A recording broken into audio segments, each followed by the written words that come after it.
All right, and welcome, everybody. Welcome to an abbreviated pre-show for Sword Coast Chronicles. I am DM Galabond, and the players are slowly trickling into the Discord and the Roll20. And the music you are hearing is from Pipe Dream Hits. Pipe Dream Hits is music by streamers for streamers. Use it in your live streams, your YouTube videos, your TikTok videos, your Instagram reels, whatever it is the cool kids are doing these days. And you won't get any copyright strikes.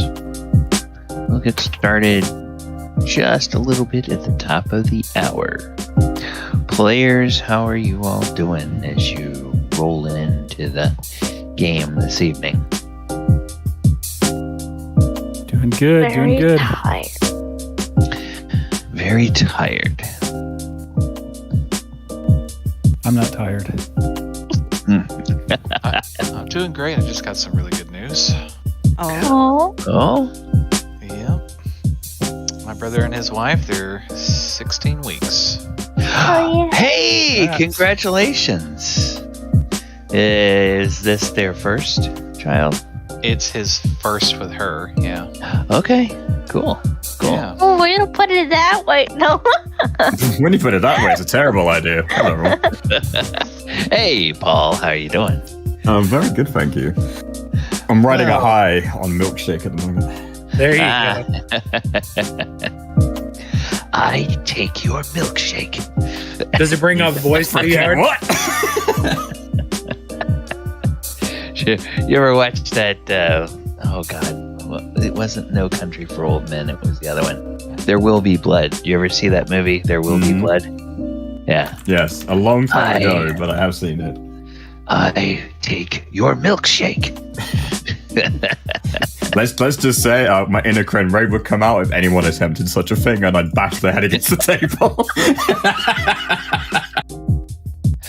Solid reaction there. Solid move. All right. Well, speaking of solid moves, welcome everybody to session 67 of the Sword Coast Chronicles. I'm going to go ahead and turn the music down in the background. And the last time that we were here in this adventure, in this campaign, all of the PCs were aboard or in contact with, one way or the other, a river ship called the Grand Dame. And the river ship has a casino on the main deck. And if we take a look at where our PCs are located, under the waterline, sort of just attached to the bottom hull of the Grand Dame, is Dez in the form of a giant octopus. Just sort of there, kind of using his jets to on the river. Sorry, I'll let you talk now. Using his jets to keep himself moving so that there's not any kind of unusual drag that the oarsmen would notice on the ship as they are headed upriver. And in the main casino, we have Thaldohr in disguise, with appearing to be an elderly blind man who has been playing some games of chance and is up by a pretty good amount. I think we said 750 gold pieces the last time we checked in with him. And then on the upper deck, we have Thaldohr. And Thaldohr is alone. Oh, yeah. In a room with a bleeding corpse. Huh? Now, nothing bad could come of that, could it? No. Not at all. As long as the octopus doesn't pull a Skyrim chicken on us and start reporting him to the guards, we should be okay, right? We'll say what? Fingers crossed. I'll take care of it. Just give me a minute. Apparently that went right over my head. But in Skyrim, if you murder someone in the game, a chicken can report you for the crime. A chicken? Yes. A chicken, yes. Like, chicken? Yes. Okay. It can provide testimony. Don't ask me how. Hey. Game mechanic. Lord knows. Yeah. Alrighty. Police. something foul about that. Ouch. Ouch, indeed. All right. So, let us check in first of all, just because it seems like a good idea. We didn't have a chance to hear from him much last week. Let's check in with Dez. Dez, so what are you doing while you're just sort of here on the bottom of the boat?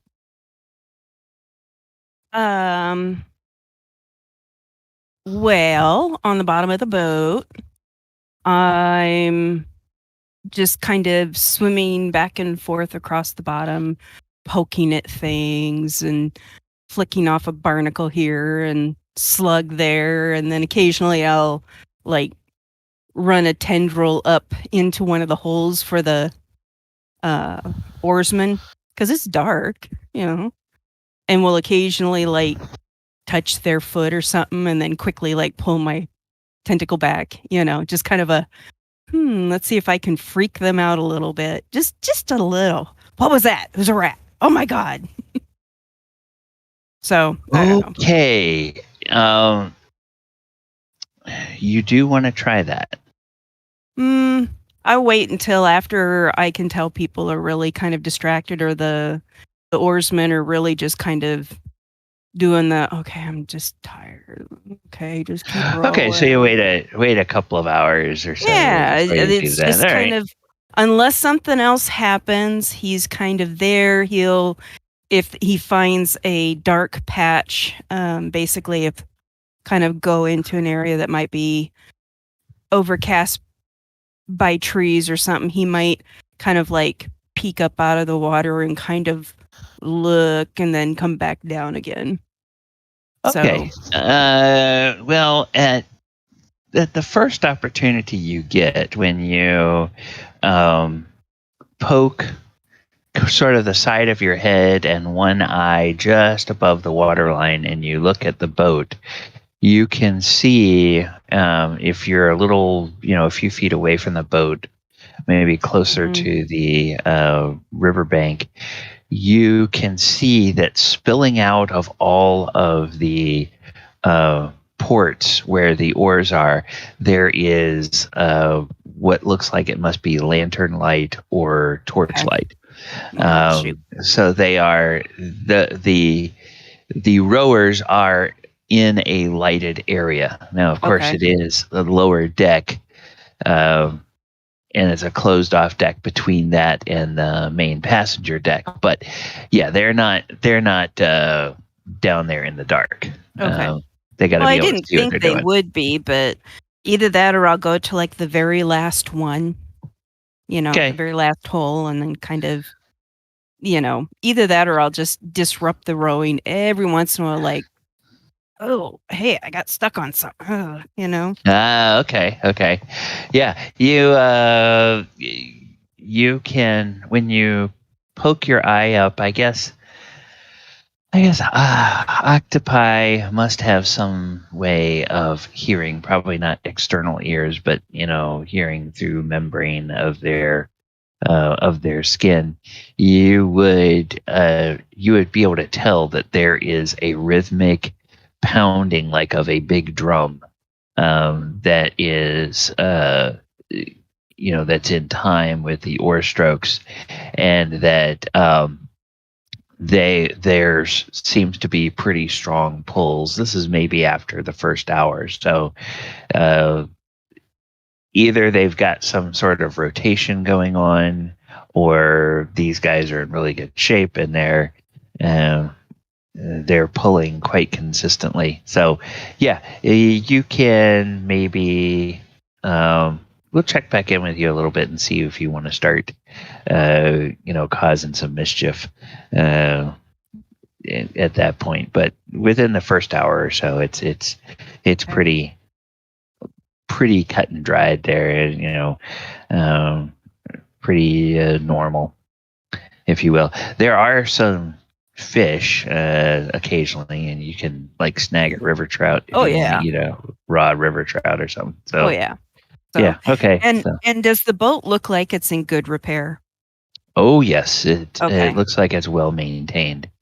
It is a probably a lot of the proceeds from, or a portion of the proceeds from the casino go towards maintaining the boat.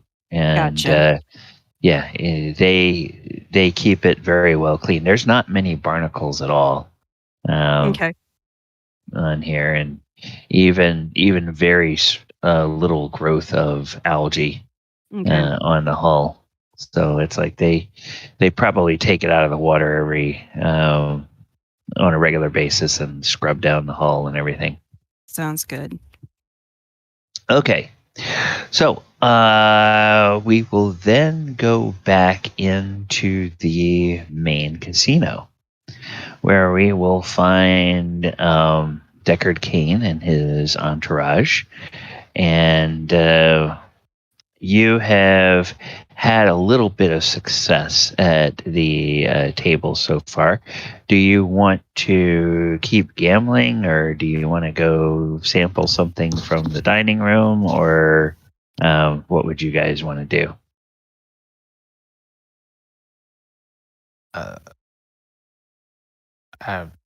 Gamble some more, I guess. Tell a joke. Okay. All right. So you can go ahead and tell a joke. Okay. He's like, how do you tell a monkey is bluffing at poker? And the one of the other people that's at the table with you will say, I don't know, how can you tell? You watch his tail. And the one person that you were addressing that to, they kind of squint and they look, and then a couple of other people at the table, they're like, oh, watch his tail. That's good. And the guy you're talking to is like, I don't get it. And then someone on the other side slaps him on the back and says, buddy, you're not drinking enough. His tail, his tail. And then he's like, oh, okay, haha. And he starts laughing then at that point. So, it's not funny if you have to explain it. Well, most people got it. The one person there was just a little slow on the uptake. But a little. Yeah. How about we raise the stakes? Well, what'd you have in mind? How about 1,000 gold?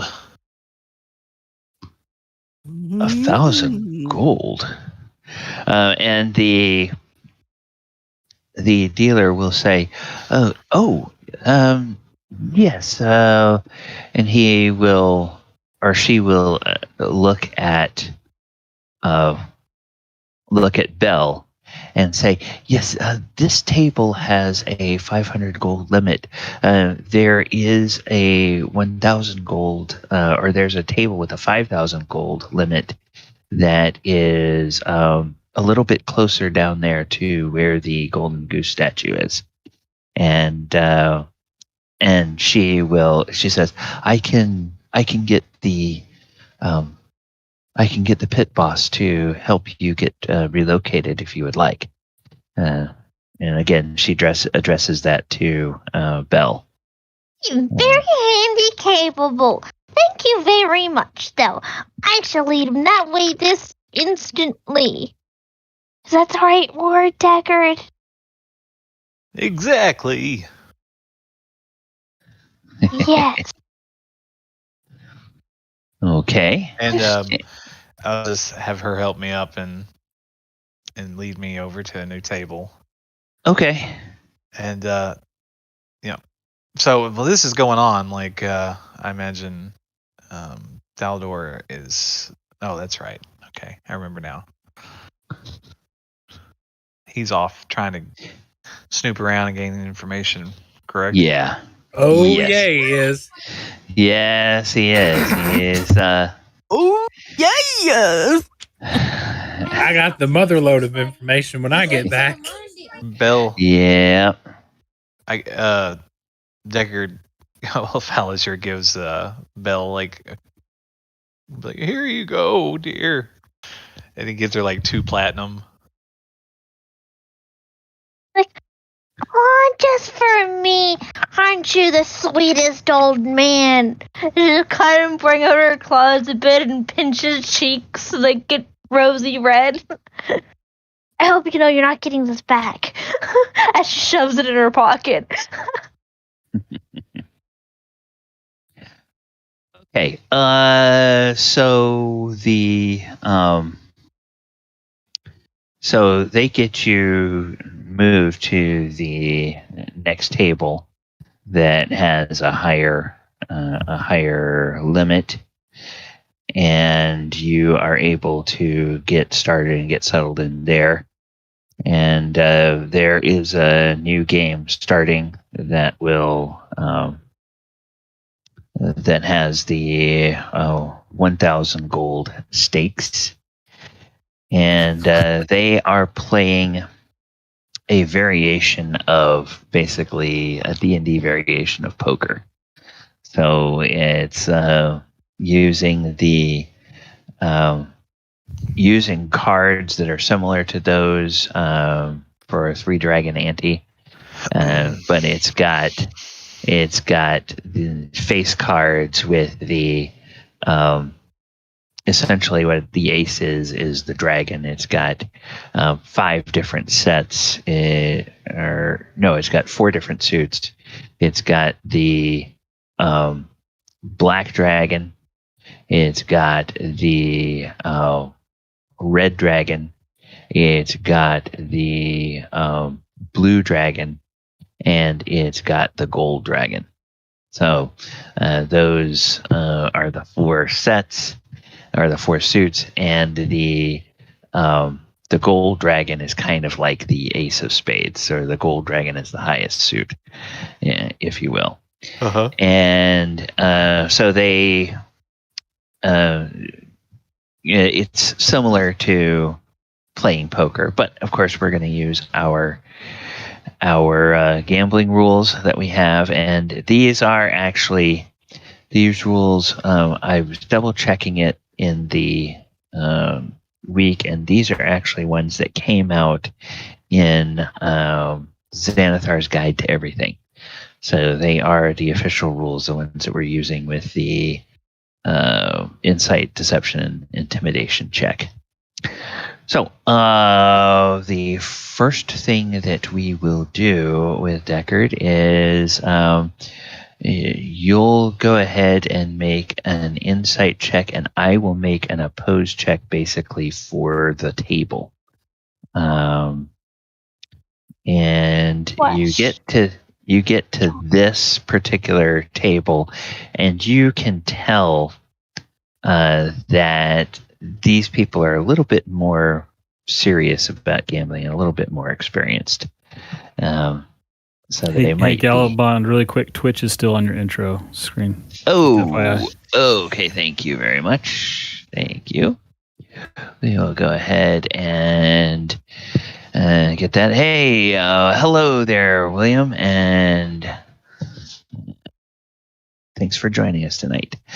So, we'll go ahead and start off with the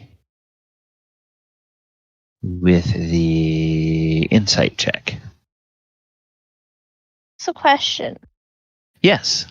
I know that we're supposed to be watching it because people can see cheating and whatnot, but guidance wouldn't be cheating, right?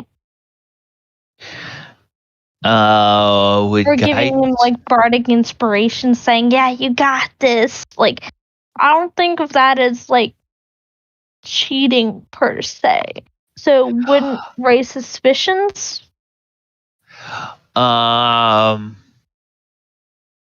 You're not sure. Now,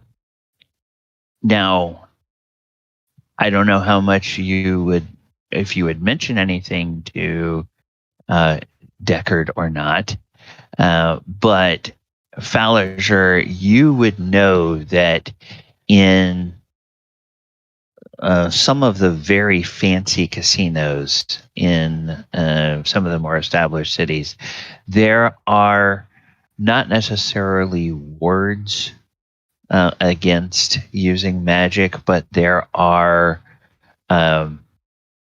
more or less like alarms that would be tripped if people start using magical spells, because there's a number of spells that could be cast that would allow somebody to kind of get an unfair advantage. For instance, you could have a partner that goes invisible and stands behind other players and then uses like message or sending to give you information on what they have. So they would the higher priced casinos would probably have wards that would detect things like that, and it would be frowned upon. And most of the time it's just if you start casting any spells, it's going to set off an alarm regardless of what it is. So right. Now, if Belle hasn't said anything to you, there would be no way of you knowing that she was planning on doing something. Okay. No. So. It was more of an outside question because I know before we got on the boat, we were talking about, okay, well, we have to watch out because some people can see lies and things like that. So, yeah.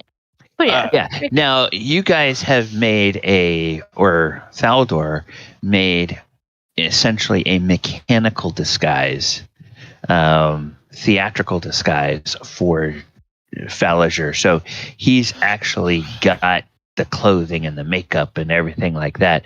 So something like a true seeing or or something that would see through illusions would not pierce that.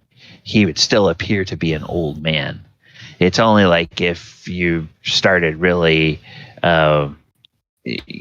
threatening him and he wound up starting to fight, and then you realize, oh, wait a minute, that's not an old guy.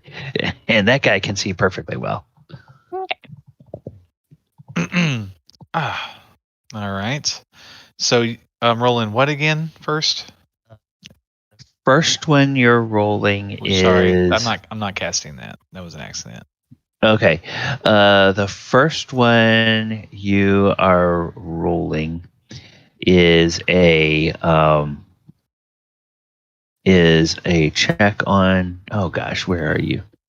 Insight. Got it. So, that's good. Okay. All right. So,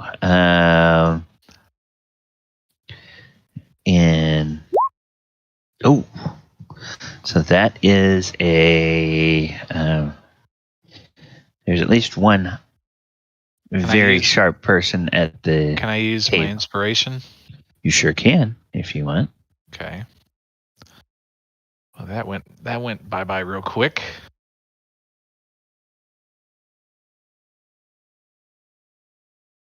Wait, I thought I just pushed it. Did not go? It's not coming up yet. It might be taking its sweet time. Okay, there you go. Insight 27. All right, so that is one success. And then the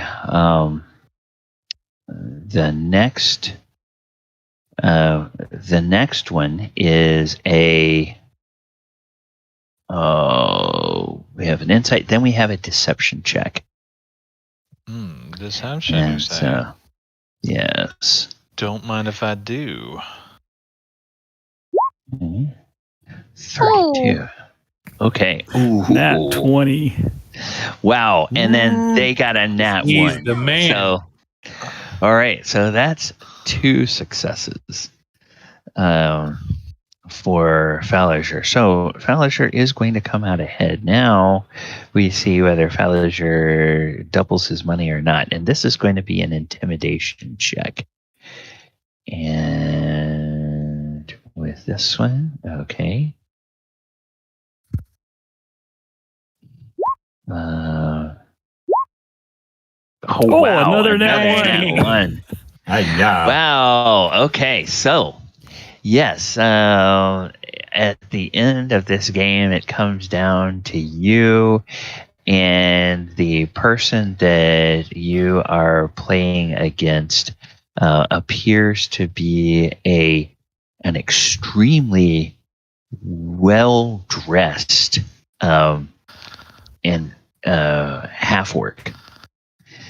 And half-orc that is wearing silks and fancy smoking jacket and has some gold chains on and a little monocle with some gems. You can't tell whether they're real gems or like rhinestones around the edge of the monocle.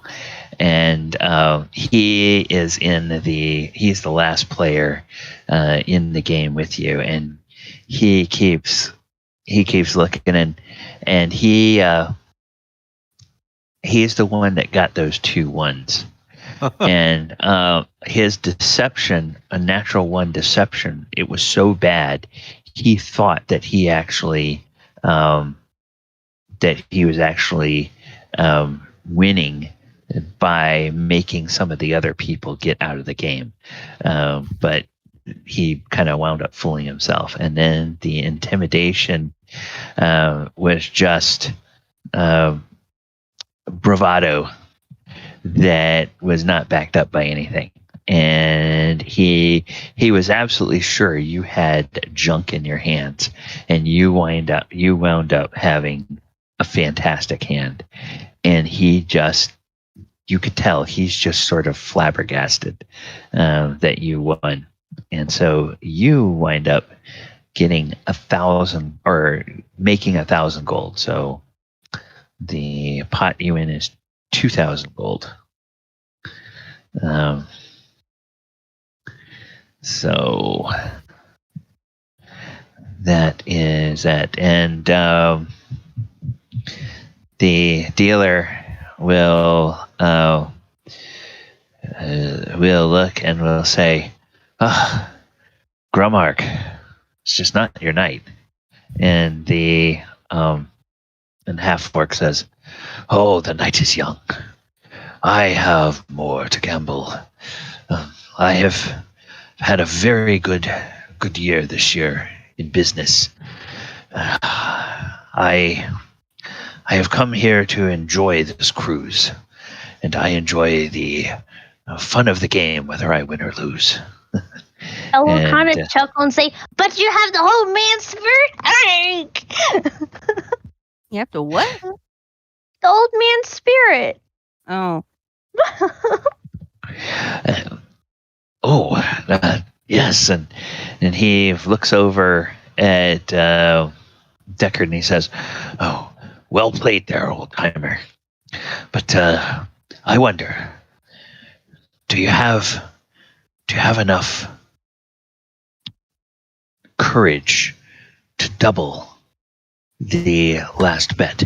Or would you like to play for 2,000 gold this time? Ooh. He's doubling down. How about we put our big boy pants on and play for $4,000? Okay. You're making a persuasion check, intimidation, bluff. What are you trying? Are you trying to use a skill? I'm gonna try to persuade him. Okay, go ahead and make a persuasion check. Ooh! You just wasted another net 20. Yep, there it is. And there it is. And he looks at you and he smiles and he pulls out a cigar.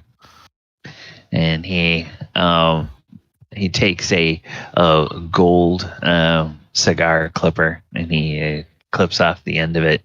And he says to the dealer, he says, "Can I get a light?"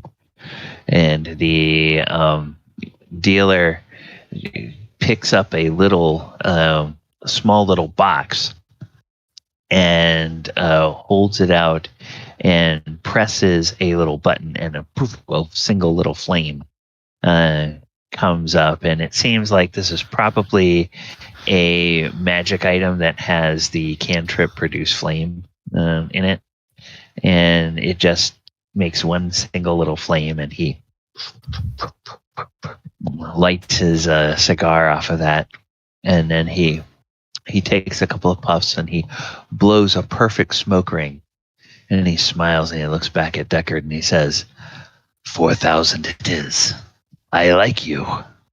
And then he puts his cigar in his mouth and he kind of chuckles around it.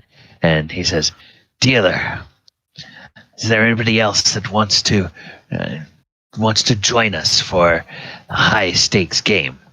And a couple of the other people that have been sitting at the table, they immediately just take their chips and they stand up and they move away. And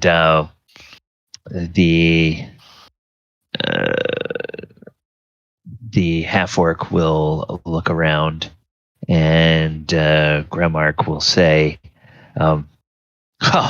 "Is there nobody else that wants to join this fun?" And the fork at the high roller table. Okay.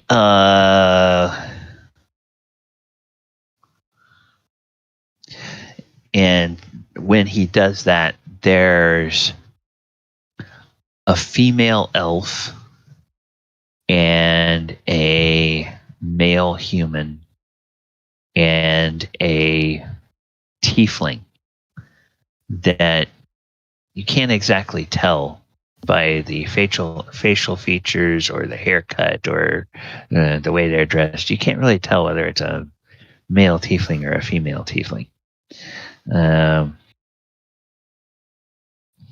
And they come and they sit down. Oh. And they have... they each have somebody that brings over a large tray of their chips. And they take chips out and they say, 4,000. Well, this ought to be fun. And so they will join the table. So you can potentially double your winnings here this round, and we will once again, as we did before, we'll first of all roll an insight check. Yes, an insight check. Wait. So we're playing poker against each other. So they're all. How many of them is putting $4,000 in the pot, or how does this? Yeah, the maximum that any one person can win is double their bet galley. Yeah. Okay. So I don't actually win their winnings if they lose. I just win what I bet. Got it. Yeah, it's basically it's like they somehow it's divided up. The winner at the table gets double what they did, and it's the house piece. Yeah. It's no it's worries. all the D&D rules. What could possibly go wrong? That could be 8,000 gold. Famous last words. All right, so Wait a minute. I was supposed to make a check here, and I did, and then I roll for the insight. Ooh, 22. you got chat room inspiration. I do. You do. Oh, You did. You did. That's so get clutch. Chat All right. room. Chat room inspiration. I rolled Okay. I rolled okay. Hopefully, I can roll better here. Okay. Snivy. Snivy gave you chat room inspiration. Thank you very There much. you go. What happens if we Ooh, tie? It's a push. Oh, It's a push. lame. Wow. Okay. Well, I think the result of the tie will be determined by who wins the Next two. Next two. Okay. If you win them, then we'll call it a win. If you split these last two, then we'll have one more roll to see Okay. whether you get. Stop making me roll all the time. I want to see you roll first. Okay. All right. And then the next one is going to be a deception. And so I have to check this. And then this is going to be. So they make a deception check. Okay. Boy, things would have to go really bad for me to lose this one. Shut up. There you go. Okay. So you win that one. And then the third check is a intimidation check. Okay. It actually has you on the back of my seat, like, ooh, I want to know. Okay.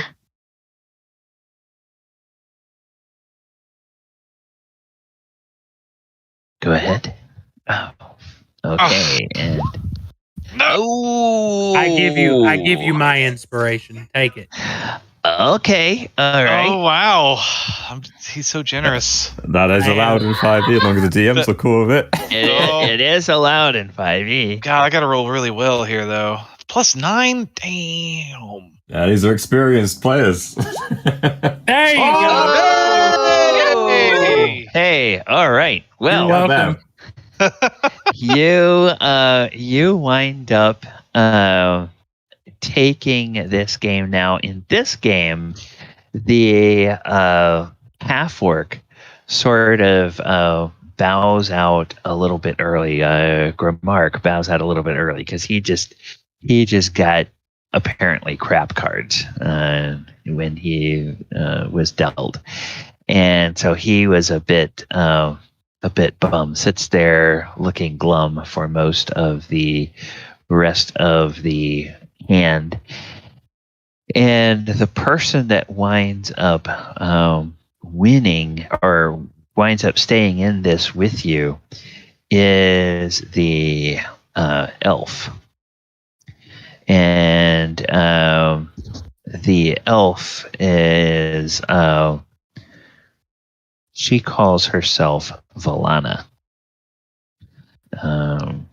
Okay, so Valana. You just Thaldohr as Deckard Kane just starts slightly singing. He's like, "You gotta know when to hold 'em. Oh God, shut up. Hold 'em." She'll turn over to Grimark and say, "You looking for like a kitty to like show you around the place? Because I don't want to deal with this old man no longer." Krenraid's tapping his feet to the song and thinking about it. All right, so yes, and Valana, she, she's very proud of herself. She thinks that she has got this one, and she's starting to get a little smug smile on her face until Deckard reveals his cards, and then she'll kind of squint, and she will. Yeah, let's see. She squints a little bit, and she leans back in her chair, and she just studies Bell very closely, studies Deckard very closely, and studies Mulek very closely. And there's a very sort of thoughtful look on her face. She doesn't say anything, but Falliser will look her in the eyes and he'll say, "If only your hand was as pretty as your eyes." I'll dry heave the hairball. Okay. I'm going to give the player a chance to think about what he just said. What? That based on the disguise that you're trying to be blind. Well, that's why it's a joke, because you can't. Oh, okay. I got you. All right. Okay, I just was gonna say, okay, is he tipping up that he can really see? I mean, come on, it's totally what Falliser would do.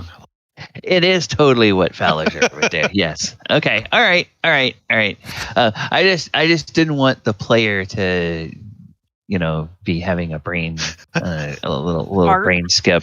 You had me starting to second guess my poker etiquette. I was like, wait a minute, what? He just won 8,000 gold. Jesus. So yeah, you won 8,000 gold, and she says,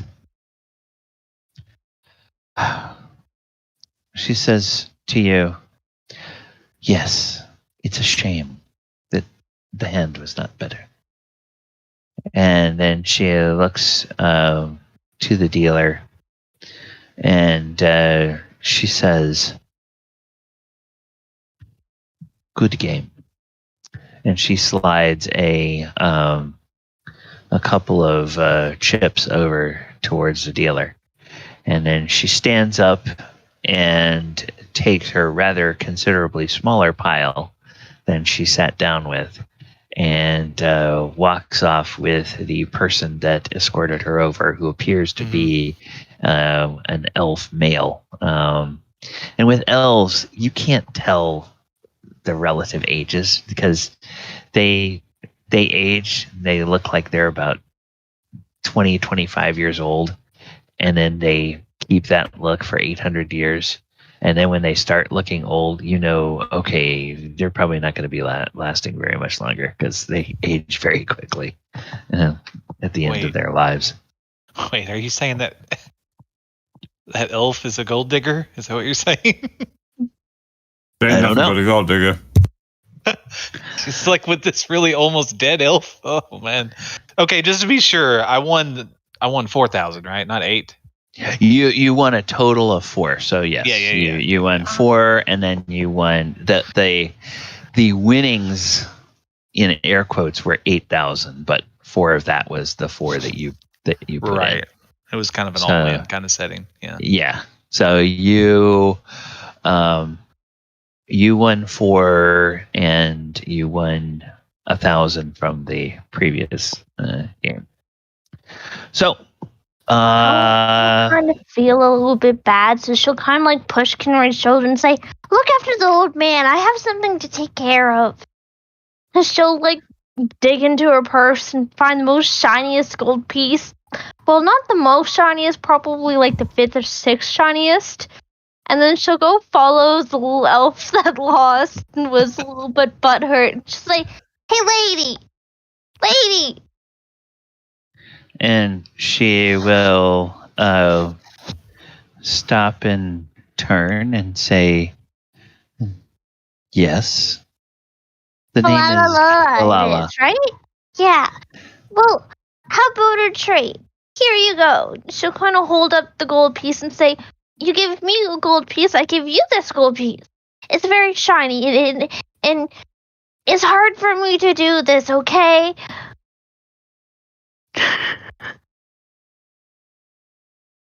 And she will just stand there for a few moments and look at you, and there's a very make me an insight check.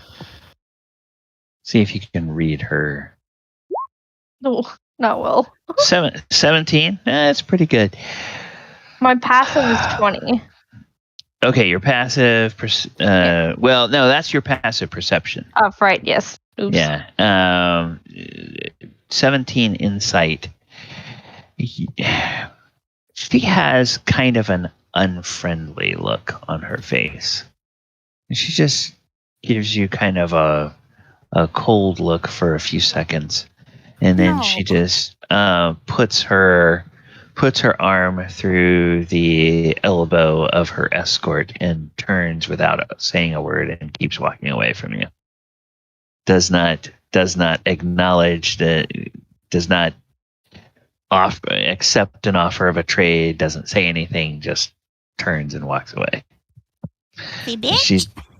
She doesn't seem to be a very friendly type of person. So while Belle is standing there dealing with that, Their poofed up tail now, really pissed off. Let's go to the next deck up.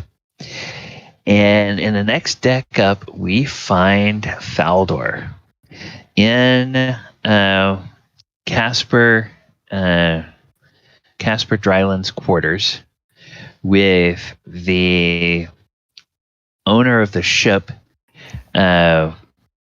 leaned crazily up against a wall, a look of horror and anguish perpetually etched on his frozen features, and just blood rolling down from the corners of his eyes and from his nostrils, and dripping across his lip and starting to go down his cheeks and drip onto his clothing.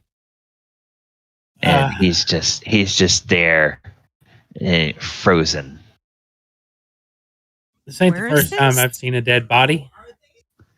That's what Thaldohr's thinking. Yeah. It's in Heather. It's in his quarters, in Casper's quarters. So Thaldohr's going to walk over. He shouldn't be rigor yet, I would hope. Pick him up, lay him in his hammock, wipe the blood from his face with probably something he's got laying around on him, a handkerchief, something. Wipe the blood from his face. If he's got a blanket or something he covers up with, I'm going to cover him up, and then I'm going to search the desks and see if there's any more information that he didn't give me, while watching the octopus to make sure it's not trying to attack me, and then get out of there as quick as I can. Okay. Another octopus? Yeah, I was going to say, it's inside the tank in the room I'm in. Oh, okay. Yeah, so you can get him into his hammock. Yes, apparently his muscles had just sort of tensed, but now that he's dead and rigor mortis has not yet set in, soon as you touch him and start to move him, he begins to collapse like dead weight. But you can get him into his hammock and get a blanket over him. There's a dresser over there, and he's got clothing as well as some small clothes and probably kerchiefs or something like that. So you can find something in there to wipe the blood off of his face. And at least for the moment, if you cover him up, he won't be showing those signs yet of being completely dead. Exactly. So mostly dead. Yeah. Oh, he's dead. Thaldohr's as touching him and the dead weight, and Thaldohr would have probably tried to check his pulse and realize he's gone. He is gone. Actually, when you get extremely close to him, there's a slight odor coming off of his face, a slight odor kind of like ozone or something. sort of the what Thaldohr may have come to associate with the effects of magic or something like that comes off of him.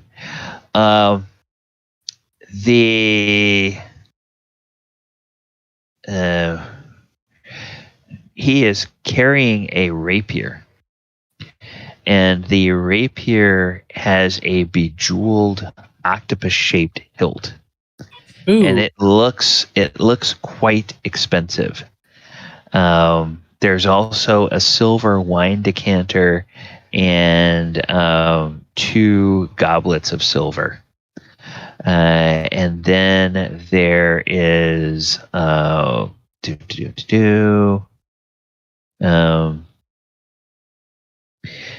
then of course there's the aquarium, which is sitting on a large table, and there is a as you go around to one side, you see that one side of this table is open, and there's a shelf in there, and on that shelf there is a wooden chest. Yeah, I want to open the chest. I'm looking for documents. I'm looking for anything that would back up what he told me. Okay, yeah, the writing desk, as you go through that, there's loose sheets of blank parchment. As you go through a couple of drawers, you do find a what looks like a journal. Yeah, I pocket that. Okay, and then you go and inspect the little chest, and go ahead and give me an investigation check on that.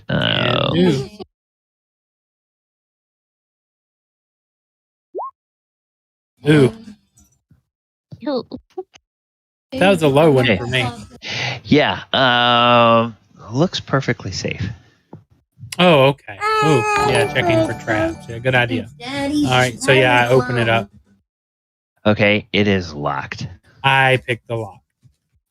Okay, make me a check with your thieves tools. That's dexterity plus. It'll be yeah.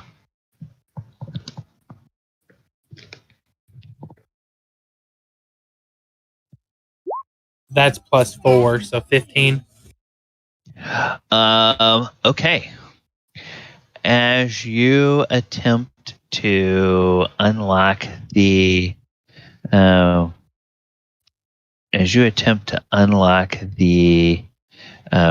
little chest, you hear a telltale ping, and I need you to make a dexterity save, please. Uh-oh. Yos.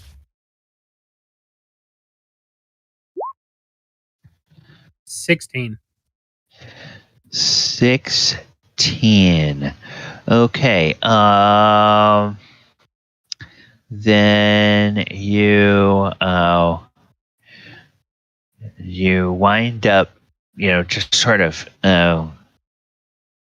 moving your hand and kind of jumping out of the way as a poison needle fires out of the lock and just brushes against the side of your clothing and Ooh, that was and hits into the wall beyond you, and you look down and there's like a little stain on your clothing where that needle brushed past you. So apparently it was coated with something. Interesting. So I take that cloth I got and I wipe it off my clothes. Okay. Carefully. Yeah. Okay. It doesn't seem to be doing any damage to your clothes or anything, but it'd probably be something that if it got into you via injury would would cause some sort of problems. But with a 15, you are unable to open the lock. I'm wondering if it tried to shoot out at me again. Thaldohr, thanks for a minute. It must be something important. If it's protected with that. As I look back at the wall, I've got to get in this chest. I try one more time. Okay, so go ahead and make another dexterity or another sleight of hand. Much better.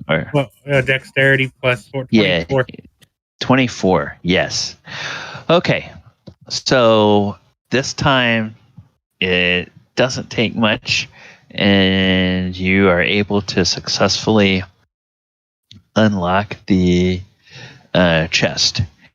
And you open the chest, and there's quite a bit of gold in there, and there's a pouch in there as well. And you start counting out the gold. That's 450 gold pieces. Nice. Now what's in the pouch? You open the pouch, and it's got gemstones. And you count, there are 9 of them, and they're different kinds of gemstones. Do you have any kind of appraisal? I don't think I do, but I think Mulek can do that, though. I think. Okay, all right. So yeah, they look kind of on the small side, but they look nice. So, you would let's see. Using your experience, make me a history check, if you will, please. 12. Not the best today. Not the best. They might be worth 100 gold pieces. They might be worth a little more, a little less, somewhere in there. That's what you're thinking. Killed. It's reasonable not to be on your ball. Yeah, that's right. Yeah. He was kind of shook by the fact that the guy just died in front of him, and I didn't do the killing. So I haven't kind of shaken anybody. It's like I didn't stab him.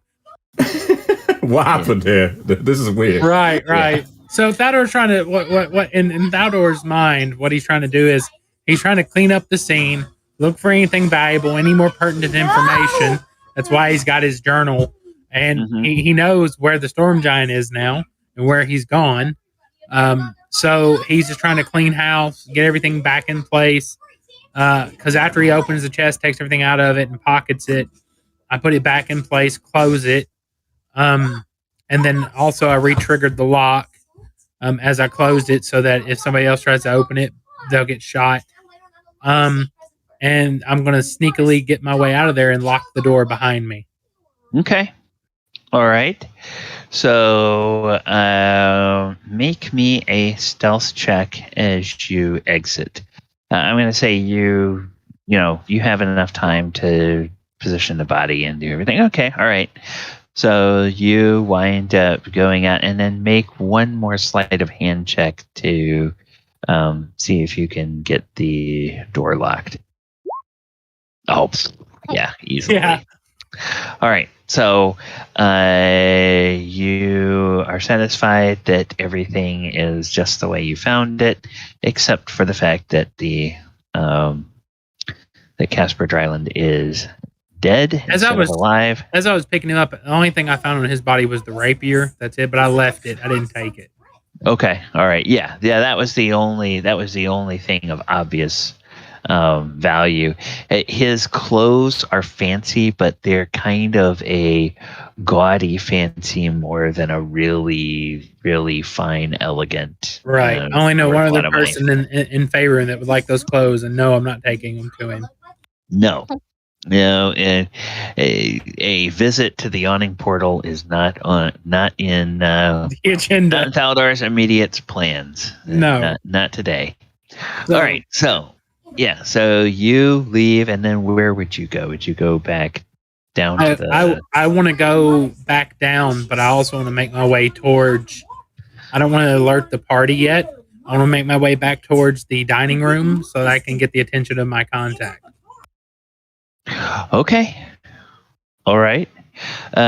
So we'll let you make your way down there, and when you're on your way down there, let's go check back in with Belle. Belle, the last time we saw you, a lady elf had just snubbed you and walked away. So what would Belle do after that? Belle being peeved and pissed off, she'll kind of look back to the party, see if they're okay. But then if she gets a feeling they're okay, she'll kind of wait a moment and trail behind the elf lady, trying to be sneaky so they don't realize Belle's following them.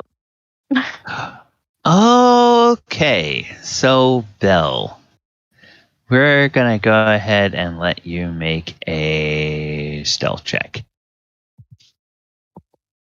23. Hey, okay? Wow, 23.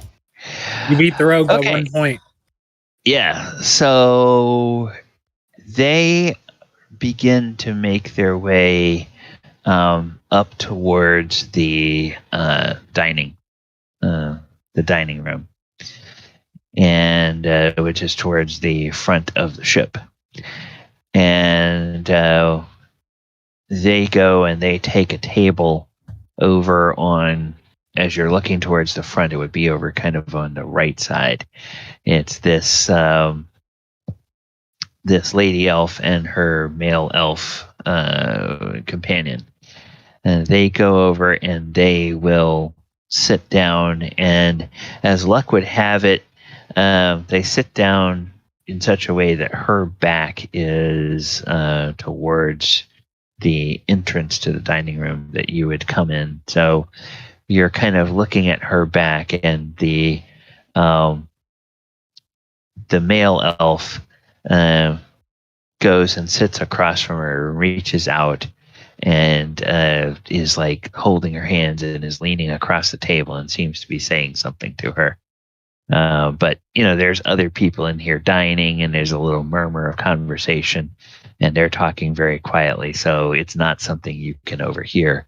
Now, if you want to try to get close enough to hear, you would have to try to sneak over there in such a way that you could remain hidden as one of probably one tabaxi on the entire ship.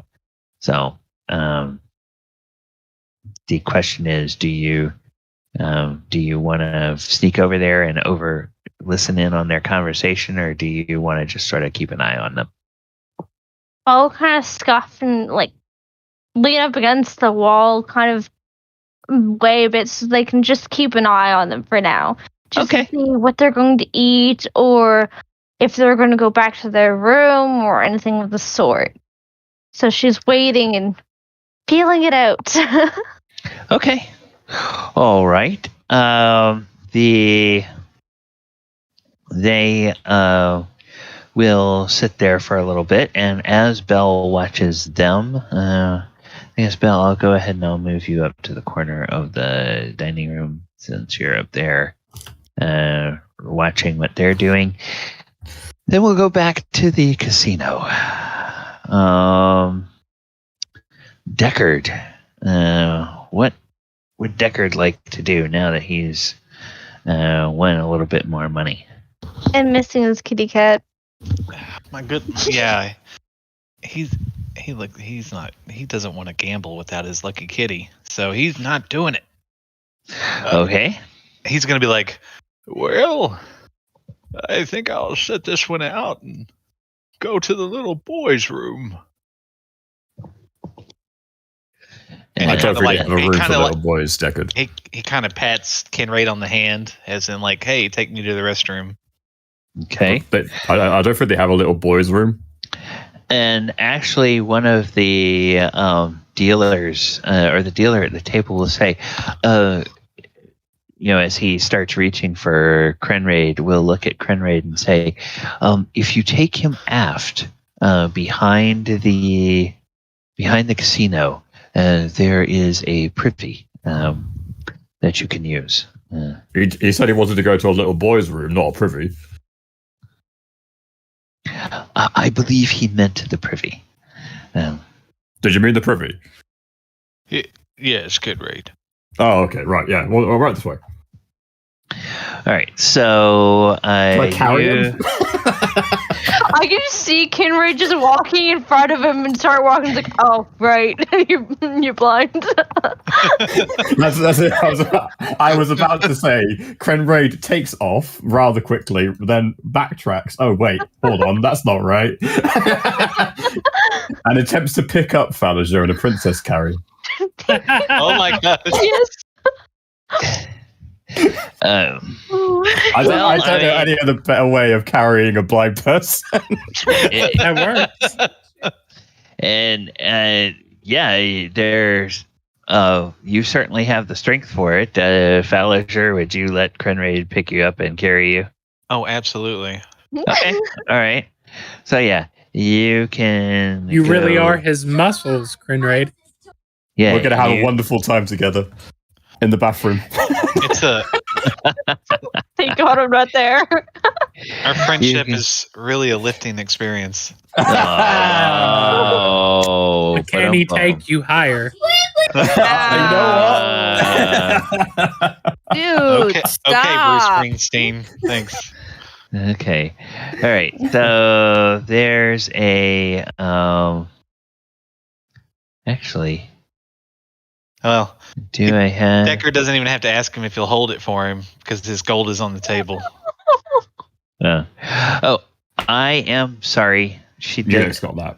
She told you a different direction because the DM misread the map, not the person. So it would be forward.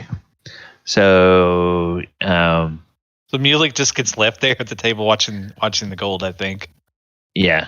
Well, Mulek could probably either collect the gold or whatever, unless he wanted to just sit there and watch it. No, I'll have the gold. I will collect it into my bag, and Okay. I will. Yeah, I'm maintaining a loose protection stance around the rest of the party as they.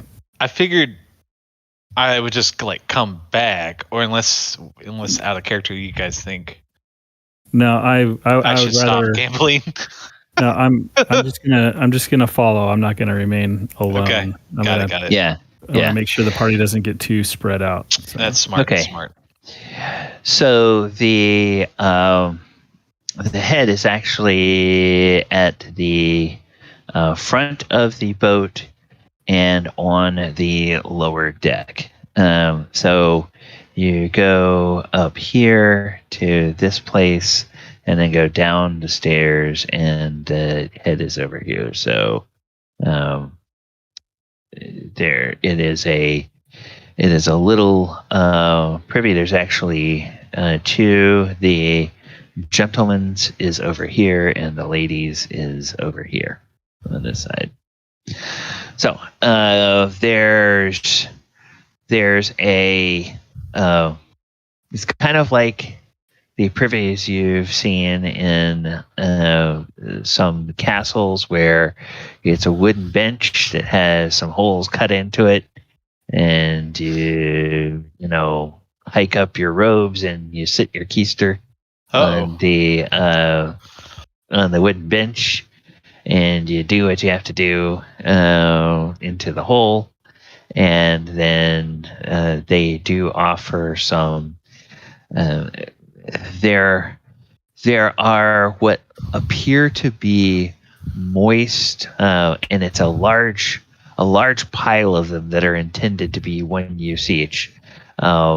Moist sea sponges that are there that are apparently intended to be used if one would need to number two. Now, you guys walk in there. Let me just see. Okay, you walk in there, and you're the only people you can see in there right now. And it looks like there's space for like 4 people to sit on that bench at one time. Thaldohr just looks at like Krenraid, and when Mulek comes in, he's like, Yeah. Hot damn, boys! I just won. Damn! I just won 6,000 gold. 6,000. That's a lot. Oh, that's great. That's a lot of hot beef dinners and ales right there, Krenraid. Oh, that's a lot. A ton of bit. I'm gonna have to think about that. That's a lot. Gotta keep doing that. We'll be out of this place. Well, Mulek hadn't come. I mean, Thaldohr hadn't come back in a while. Do you think we should go look for him if he's not back in 30 minutes or what? Nah, I think he knows what he's doing. If he gets caught, he can always scream very loudly or do some other thing. He's very competent. Have faith. God, I'm trying so hard not to itch. My face is so itchy. This makeup. Like because you have an allergic thingy.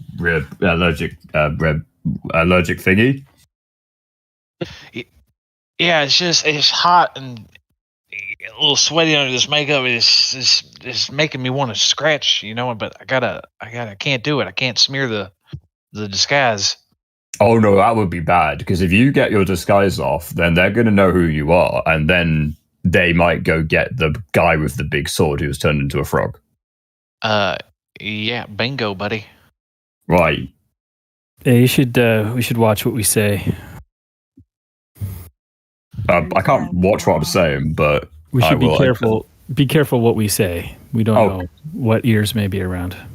Well, gotcha. Very ears smart. have walls, They have laws against that here in the restrooms. I think a cracker just said something.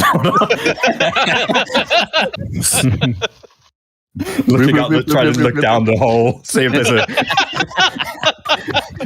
octopus tentacle comes up. Oh no, that'd be bad. That's entirely a different genre, Gallagher.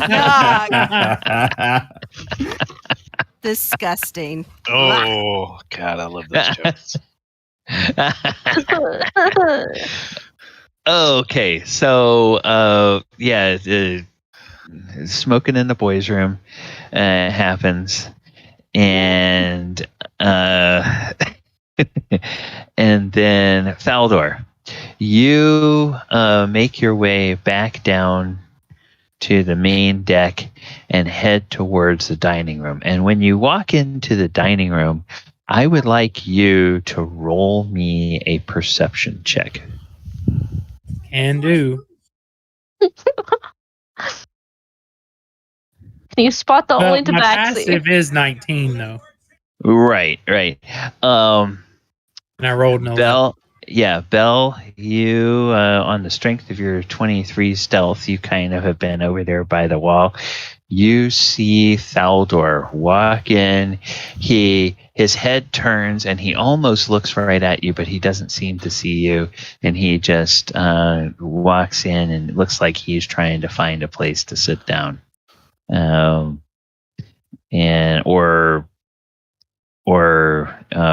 don't know. Actually, let me not put that into his mouth.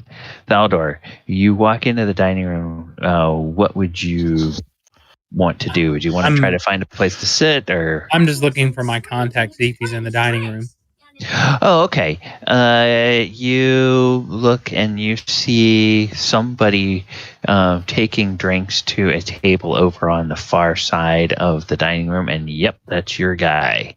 So I walk up to a table, act like I'm sitting down, and I say, "Waiter, or I got to do Imperial's voice. Waiter, over here." Okay, so he finishes giving the drinks there, and as he turns around, you call for a waiter, and he looks, and he gives a little smile, and he walks over and he says, "Yes, sir. How may I help you?" And he gives you a little flicker of the fingers to let you know that he recognizes you, but he's just treating you like anybody else. Got you. I'd like to take my drinks outside. Can you bring them to me, please? Oh, certainly. What were you having again, sir?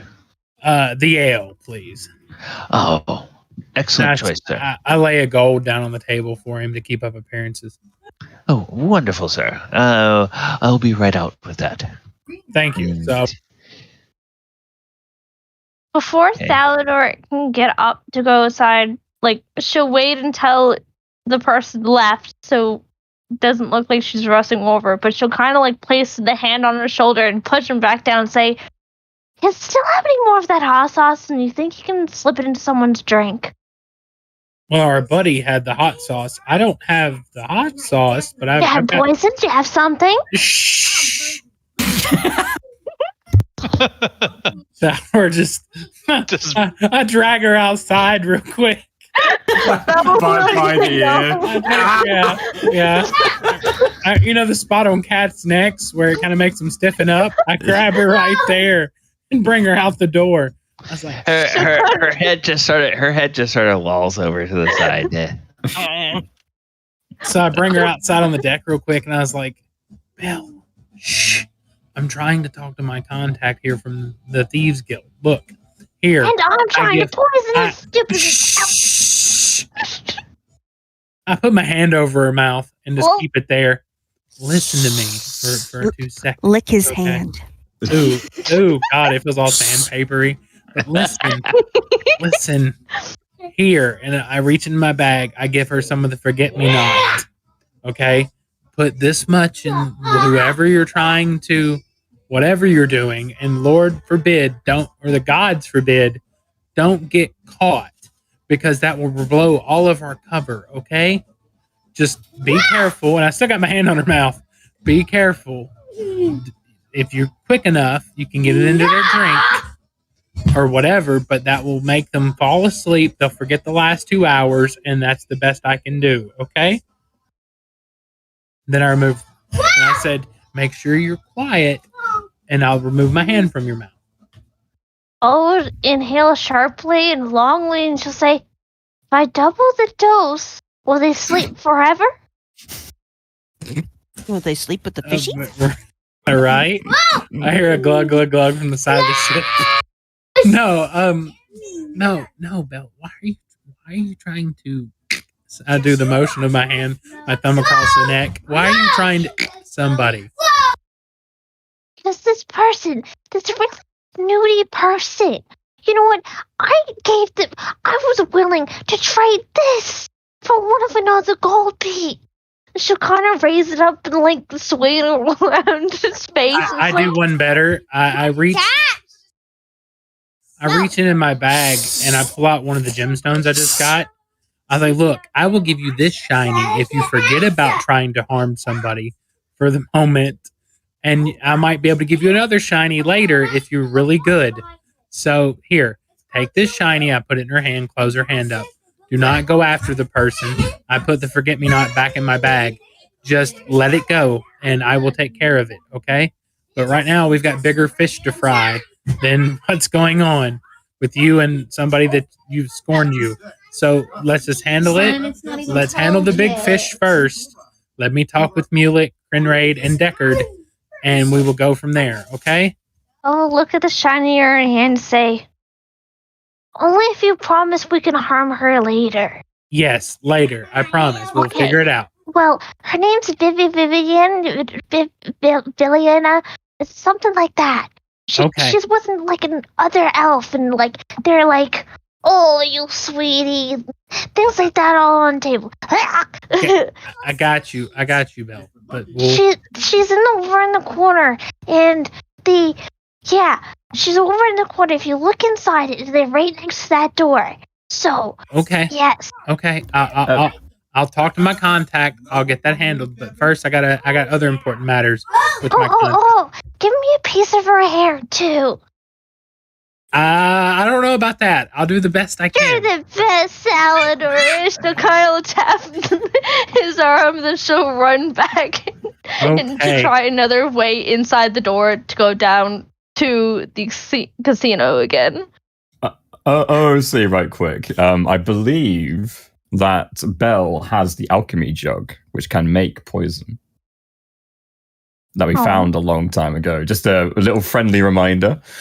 Because it's the thing that makes mayonnaise, vinegar, and a bunch of other stuff, but it can also make poison. Oh, I forgot about that. Yeah, I know. Thaldohr has poison, but he wasn't going to give her poison because the thing about giving her poison... She has poison on hand. Right. That's all I'm saying. Unlimited potato salad. Belle, do you have that on your inventory? I have the Ear Poison Purification Cup. But I believe we gave Belle the alchemy jug. Well, if she doesn't have it on her character sheet, I'm going to say she doesn't have it.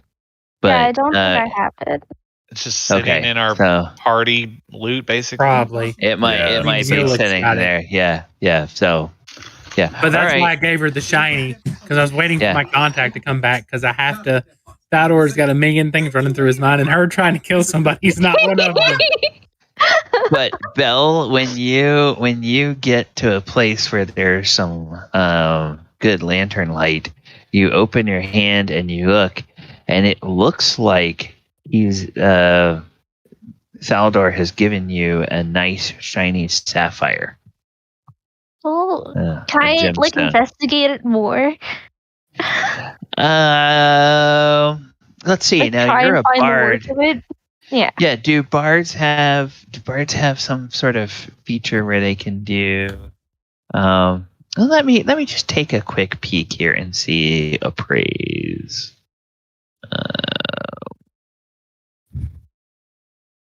So let's see. There's a proficiency for it, but other than that, it's like what their background would allow them to do, kind of thing. I think it's a background thing. Yeah. Yeah. Okay.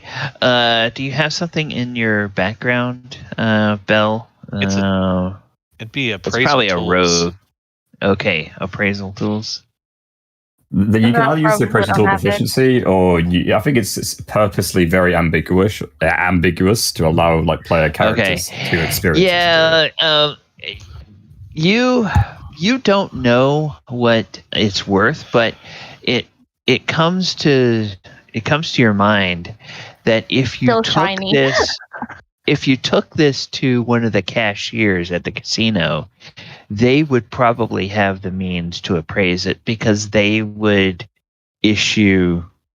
probably issue gambling chips based on the value of collateral. Whether somebody wanted to use gold or whether somebody wanted to use gems. In fact, it's probably fairly common in casinos for high rollers to come in with their money in gemstones as opposed to gold, because gemstones can have a lot more value and be carried a lot more discreetly without big, huge, bulky bags, or without having to resort to magical, interdimensional spaces to carry around a large sum of money. You could walk on board a ship with a pouch that had 100,000 gold pieces worth of diamonds, and it just not even put a bulge in your coat pocket. Depending on the size and arrangement of the diamonds. So. And you said it's what type of gem? A sapphire. So if you wanted to, you could do that. But before we decide whether she wants to do that, we're going to go back on deck. And Thaldohr, you have sent Belle off, and a few moments later, your man comes out with your ale. And he says, he looks around and makes sure nobody is there, and he says, Well, did you find what you were looking for? That's an understatement, my friend. I definitely found what I was looking for, plus more. So we need to make sure that no one, and I mean no one, tries to deliver Lord Drylund his meal for the evening. Apparently he just collapsed dead, and I promise you it wasn't me. And he holds out his hands and shows him no blood, no poison. No, he is gone. He is resting, and I do quotations. He is resting in his hammock, and his octopus is still in its tank. But no one is to go in that room. I locked the door behind me. But we need to figure out a way to keep anybody away from his room at all costs. And he said, he looks and he says, You say he'd been complaining of headaches. But what, did you see anything happen to him? Oh, How yeah. did he die? Apparently he told me to get out and had a really bad headache. So bad that it looked like he was possessed. You know, I saw his eyes roll in the back of his head. Blood started pouring from his eyes and his ears and the corner of his mouth. And he collapsed. I checked his pulse. He was gone. He went rigid, too, before that. Oh dear. Yes, that sounds like bad juju for sure. Well, I will. I owe a favor to a couple of my friends who work in the galley, who are working in the galley tonight. I will pay off that favor to them. Lord Drylund is notorious for being in a foul mood when his dinner is brought when he has been feeling ill. It's not my turn, but I will tell my companions that I will have the burden of carrying his meals to him. I can make sure that I am not seen and dispose of the food, so that no one will suspect. Great. The door is locked. Yes, I know my way around the ship. There are places I can hide for a few minutes and make it appear as though I was gone long enough to deliver the food, have an interaction with Lord Drylund, come back complaining about the way he's acting, and no one will be the wiser. Well, I was also going to let you know I did clean him up and put him in his hammock with a blanket over him. So for all intents and purposes, he's sleeping. Okay, with any luck, if anyone I didn't take anything off his body either, so he looked perfectly normal. That was wise. If it was noticed that anything of value is missing, yes, that would cause people to ask questions. Yep. Everything looks as I left. Everything looks as though it was left the way it was when I walked in the room. Well, I know that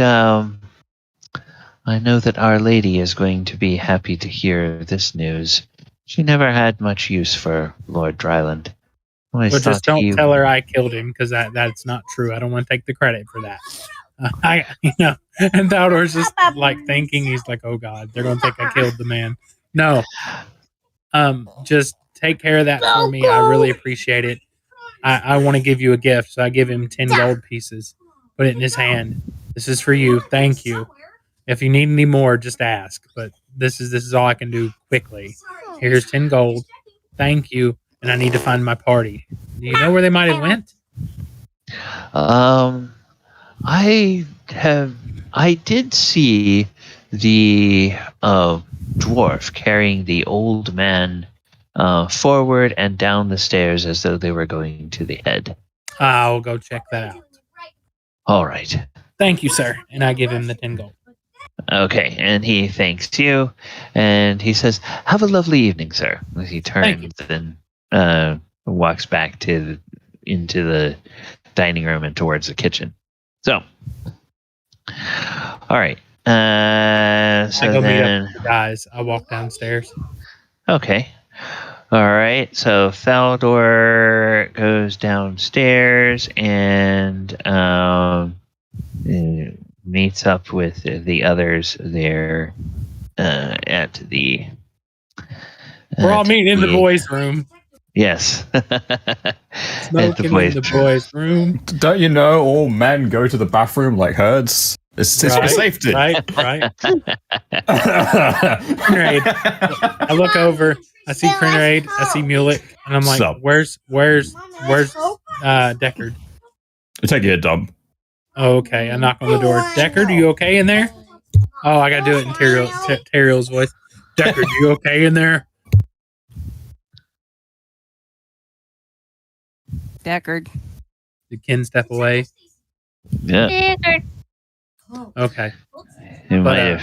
I think it's a little hard on him. Yeah. Mulek, I have to talk to you. Krenraid, you're fine. Mulek and I go a little closer. I think I'm fine. Better yet, real quick, I do it in you can speak Elvish, can't you, James? Yes. So in Elvish, I tell you that Lord Drylund is dead. I didn't kill him. I know where the storm giant is gone. Based on the information you told us, it's true. I confirm that. Okay. And that we need to be on. I've got it taken care of with my contact on the boat. The reason I'm saying it in Elvish is so that Krenraid doesn't go crazy realizing there's a dead guy. So I've seen many dead people. I don't think you would care. Right. Well, I don't want you in character. I wouldn't want Krenraid saying something like, "Oh, you killed it," like without me justifying what happened. But I explained what happened to Mulek all in Elvish. And if you said he was dead, he didn't say that you killed him, I wouldn't assume you'd killed him. I just assumed he was dead. That's fair. But anyways, I tell very literal. Right. So I tell Mulek everything that happened in Elvish in this conversation that my contact is taken care of to make it look like nobody's disturbed him. Hearing about the blood from the eyes and mouth, would Mulek have any, having a knowledge of alchemy and magic and stuff, would he have any idea of what may have caused that? Make an Arcana check. Ooh, nice. Ooh. Oh. Well, you know that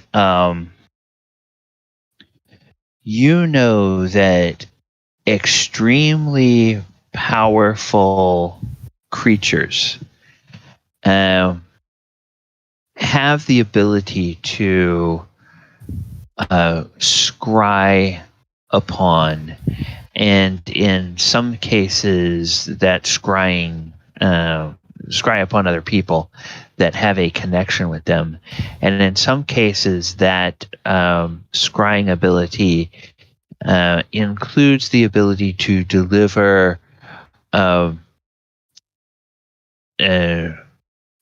both rewards in the form of like temporary boons, and punishment in the form of psychic damage.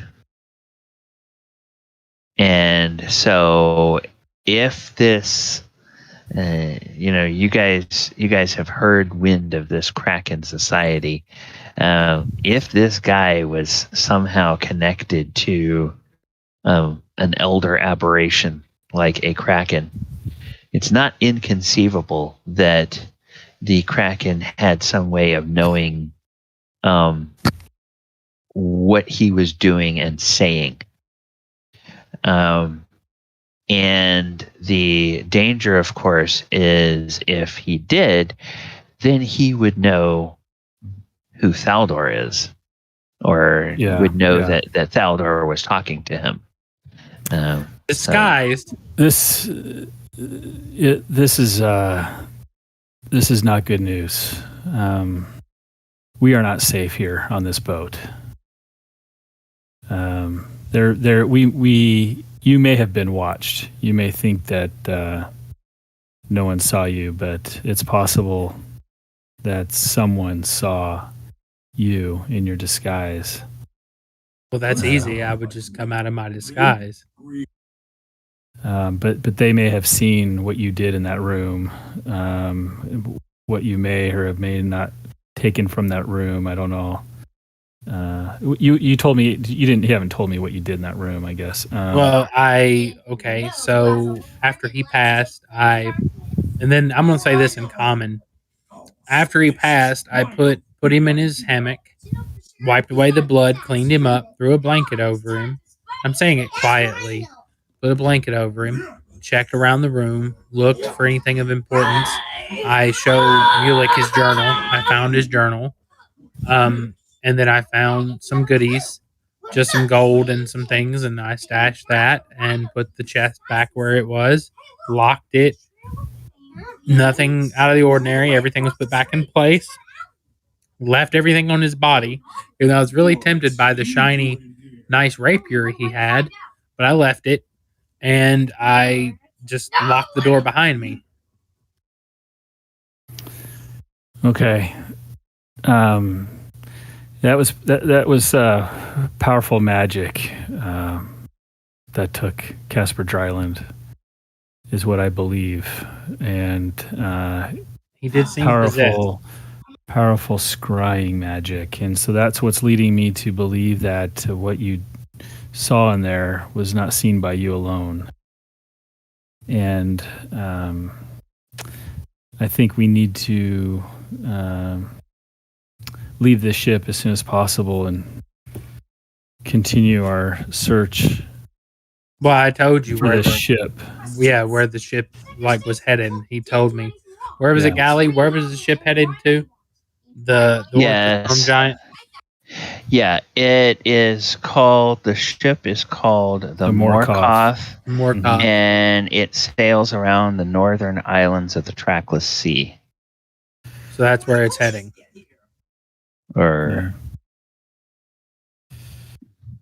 So we need to find out how to get there, but at least that information corroborates the info that I had received earlier. Yep, and that's where they took the storm giant. I think we need to lay low as much as possible and keep our eyes and ears open until we can get off the ship and continue our search. I guess we'll have to wait till we get back to dock. I mean, we could jump off. I mean, we have water breathing, but that looked really suspicious. Well, we have the helm. Oh, that's right. Right. What about Dez? Yeah, I could send a message. So we need to get Deckard out of the bathroom. Deckard, I knock on the door. He fell in. Apparently. Yeah, he gave us a message. He's on the phone with insurance. So let us go ahead. It's about time for us to take our break anyway. This is a good time for us to take our break. So let's go ahead, take a 10-minute break. I have 37 after the hour. I will put us back on the slate. We'll bring the timer back up. And I'll put the music on, and we will step away for a few minutes, grab a bio break. You guys can go ahead and chat in here in this channel if you want to on the stream, or you can move to the off stream if you want to talk strategy while we're away. And I am going to mute myself so chat doesn't hear my microphone banging around when I take my headset off. Chat, thank you guys so much for joining us today. We are going to take a short break. We will be right back with the second half of our session.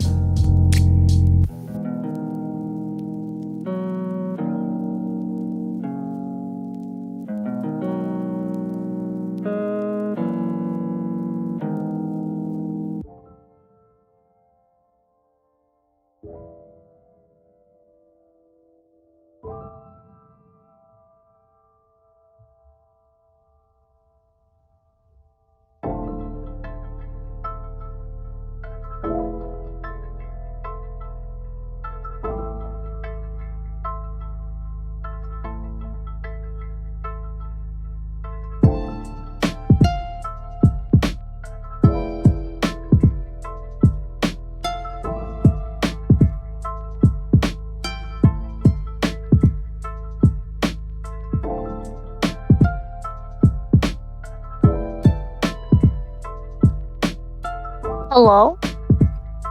Aloha. Oh, quiet. Is it break time? It is indeed break time. God damn it. The ideal time. They're gone up to the off stream. You want to chill for a minute? Okay. Yeah, no, like, I was like, I'm dying of thirst. I need to get something. I just finished having, like, my hot house, like, it's beyond heat, like, jerky. If you've had that before from Jack Lang's. I have not, unfortunately. No, we don't typically have jerky over here. But I have tried spicy jerky. I don't know if it's quite the same. Okay, well, this jerky is really good, and I really like my spice, and it sometimes hits me too. So I'm like, ooh, nice. So I needed to get a drink, and I'm like, you know what? It's just a minute. Like, I know we're gonna go on break soon, but you know what? They're doing something. It'll happen later. Instantly, one of our leavens like, "Aw." Your timing waited is just one more spot on. minute. If you need to get a drink, just go get a drink. It's not really a big deal, is it? It's fine. I would bring my headset out because sometimes it connects out there, sometimes it doesn't, because it's a wireless headset. Same here. But yep. My thing is, sometimes it glitches out, disconnects and reconnects, but it doesn't disconnect and reconnect my mic. And my mic shuts off and won't, like, go back on, so I have to power off my whole headset and then do it again. So I'm like, you know what, that's too much of a hassle. Like, that takes, like, a minute. Instead of just leaving it there, grabbing it, and coming back in 30 seconds. Yeah, that does sound really annoying. Yeah, so... yeah. I miss jerky. I haven't had jerky in a long time. I know, like... You don't typically sell it over here. You got to have it kind of, like, specifically ordered, Like, got to order it in. I don't know. Honestly, don't know why it's not the thing over here. It's really good because it lasts a long time too if you preserve it right. And it's really chewy, so it fills you up quite a bit. Yeah. Go. There's a lot of It's a things filling about jerky. snack. It's nice. It's tasteful. It's filling. It lasts a long time. Did I say it's yummy? Yeah, but you can re-emphasize that point. It's a point well made. It is indeed very yummy. Almost like how Belle wants to kill this person, but not directly kill them. I was going to say, if you had the alchemy jug, it'd be absolutely hilarious if you just filled her drink with mayonnaise or something. True. Yeah, no, like, Belle was thinking, like, all these different things, like, okay, well, I'm just gonna wait until they go up to their bedroom, sleep, but then it's like, okay, well, I know it's only, like, a 24-hour ride, so we probably won't all have bedrooms, so they probably don't have a bedroom, but she'll look until, like, she's left alone or something of the sort, so she'll go back and, like, snag her wallet, something, I don't know. I was thinking of these all different types of things, Right back, like, everybody. you know what? Okay, you know what? I can probably make someone else do it for me, because I'm the only tabaxi on the ship, probably. Be suspicious and, hey, there's a tabaxi that stole my thingy thing, but no, it wasn't me. if they can't prove it, you're fine. Yes. It wasn't Bella, it was Bellina. So yes, the evil twin. No, because it's a funny thing. Like, Belle has two sides of her. Oh no, I approve in every way. That's how much I love Belle. Like, she has two different sides, which is, one, she's very generous, she's very sweet, she's very outgoing, super happy, hyper, and all of that. But she does have her little shadow, which is a thing whisper in her ear saying, "You should steal that. You deserve that more than them. Oh, they won't use it, so it's better off in your hands." I love contradiction in characters. I play Krenraid a very similar way. That's why she steals all the shinies from everyone, if they willingly do it or not. I loved how Belle was so cheerfully saying something completely and utterly brutal. I want to commit murder. And I have a very good reason for doing so. So give me the drugs. Give me the drugs. Give me the drugs. Yep. And I was like, yep, yeah, that actually makes a lot of sense. That's in character. I approve. I love contradictions. Thaldohr has to deal with on a daily basis. Good. And he's not here to deny it either.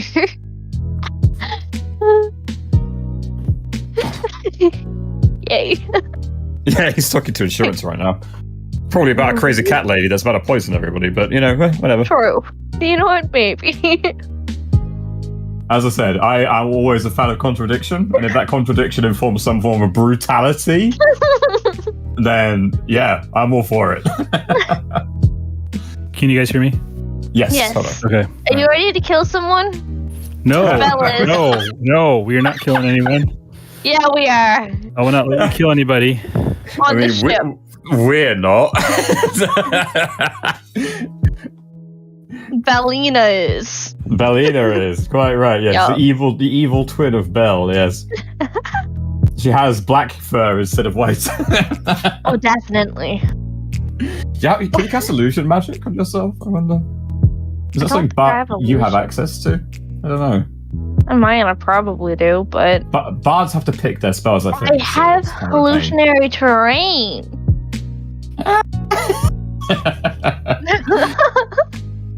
You make the floor look like Belle. Make you trip balls. Yeah. I mean, it'd be a really great distraction. See? It'll work. Or I can just put a dancing light in their face and make them blind. Even though dancing lights does not do that. Just remember that something fun about D&D is the fact that it's normally very obvious if you're trying to cast a spell. Like, some spells have different components, like somatic, verbal, and material, right? Mm-hmm. So a somatic spell, you've got to make the hand signs. You can kind of hide that, right? But a verbal spell is slightly harder. And trained people who know magics, or guards, as an example, will recognize certain signs. Like, you try to do the Naruto sign to summon some shadow guys or something. They'll be like, what are you doing? Stop that. I think we all know that a little too well from the underwater thingy bobber with the dragon. Mm-hmm. Yes, exactly right. Yes. It's a friendly reminder if you're going to be casting spells, hide it. Yeah, if you're going to be casting any spells, that's going to be some stealth checks, sleight of hand checks, try to remain hidden or undetected while you're doing it. Damn it, why can't killing people be a lot easier? I mean, it is easy. It's just not easy to get away with. Yeah. It's easy to do as long as you don't mind getting caught. Also, true death is rather hard in D&D. Just killing someone is fairly easy. They can just be brought back to life by like a myriad of different effects. But truly killing someone is slightly more difficult.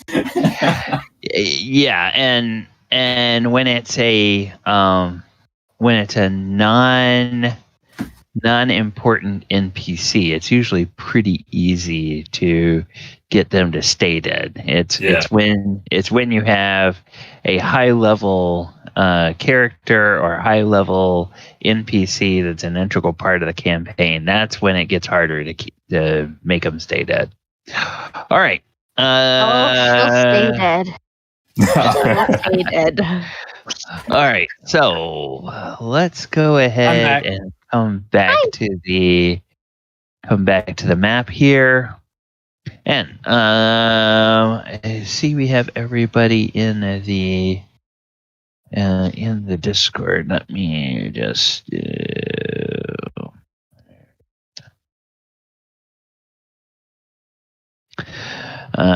we will basically include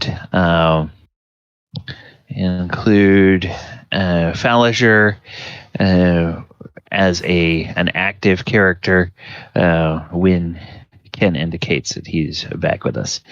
All right, so the plan right now, there's 4 of you sort of down in the area between the hold and the galley, and those of you that are standing outside the head, you can hear beyond the door to your south, you can hear a rhythmic pounding. Okay, whoever is eating, please mute yourself. We can hear it.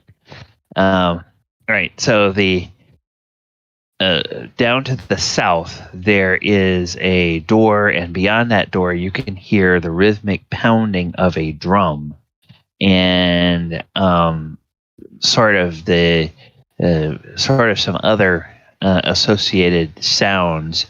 And down here, it's really kind of more pronounced. You can sort of feel the pull of the oars as they're pulling against the current, because for a good 4 or 5 hours, probably 5 hours out of the 8-hour voyage, you're going upstream against the current, and then the last 3 hours are when it just turns around and drifts back down, and maybe has a little bit of oars to help it get back if the current is a little slow one night or another. But you can tell that the oarsmen are right there beyond that door. And then there's another door up to the north, and that door looks like it's locked, but is used on a regular basis. And in fact, I'm making checks every now and then for something. So you guys are there. You're making a plan. What would you like to discuss with the 3 of you who are there? So Thaldohr, I've been thinking. I mean, I think we should. I think we should try to remain on the boat until we get off. And the reason why I don't want to leave, because then I think everyone will suspect that we had a hand in the death of Casper Drylund. That sounds fair.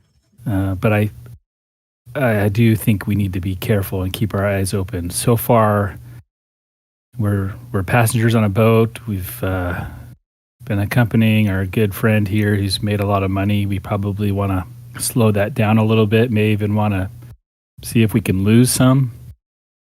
But I think the less eyes we attract, the better at this point. That sounds fair. I've got a few extra 100 gold coins I can lose. That might help throw some suspicion. Yeah, and since Thaldohr has been across the ship, there's a few things that he would notice or would know about from his travels through the evening that the others may not. He would know that immediately above the aft part of the casino, is a dance hall. So there's a dance hall up here, and there are some musicians playing, and there's space for people to dance. He would not necessarily have seen what's beyond Casper Drylund's captain to the forward, but it looked like more sorts of more of the same kinds of doors and stuff. So probably quarters of some kind, maybe for the crew. And there might be something up front. On the main deck, there's the dining hall up front, the kitchen in the middle, the casino here, and then from what you're able to deduce, this is probably the ladies' head, if you will, the ladies' room. And then this area here is probably the where the oarsmen are. Yeah, the oarsmen are. Yeah. Well, Thaldohr, what do you suggest? Should we go maybe hang out in the dining hall, or did you see anything interesting on your walkabout? Or I saw Belle came up to me like she wanted to kill somebody. What? No, you guys still speaking in Elvish? Just checking. No, we're in Common. Oh, okay, right. No, that's the last thing. That's the last thing we have that we want to have happen. I mean, yeah, I gave her a shiny and promised that we would do something, but I don't think I'm going to be able to fall through with that promise. I think she was saying she wanted to kill some elven woman that scorned her over a gold piece. Oh, jeez. Oh, she did run off earlier in chasing after some elvish lady. Maybe the elvish lady teed her off. We need to stop. Stop that. Yeah, we'll have to pull her aside and calm her down. I gave her a shiny sapphire out of my bag. I guess she'll be okay. Mm-hmm. So for a minute, but we just need to calm that tension down and keep Belle happy. Just try to distract her. Yeah, maybe throw some shinies on the table or something. Maybe. I mean, we've got to keep her calm. And usually, I'd say Deckard in there is the best at doing that. So we need Deckard's help. Deckard, are you done in there? Knock, knock, knock. No, I'm kidding. Good RP. Good RP. Perfect timing. Perfect timing. Mm-hmm. There's no toilet paper. Dez, help me out. No, I'm just kidding. No,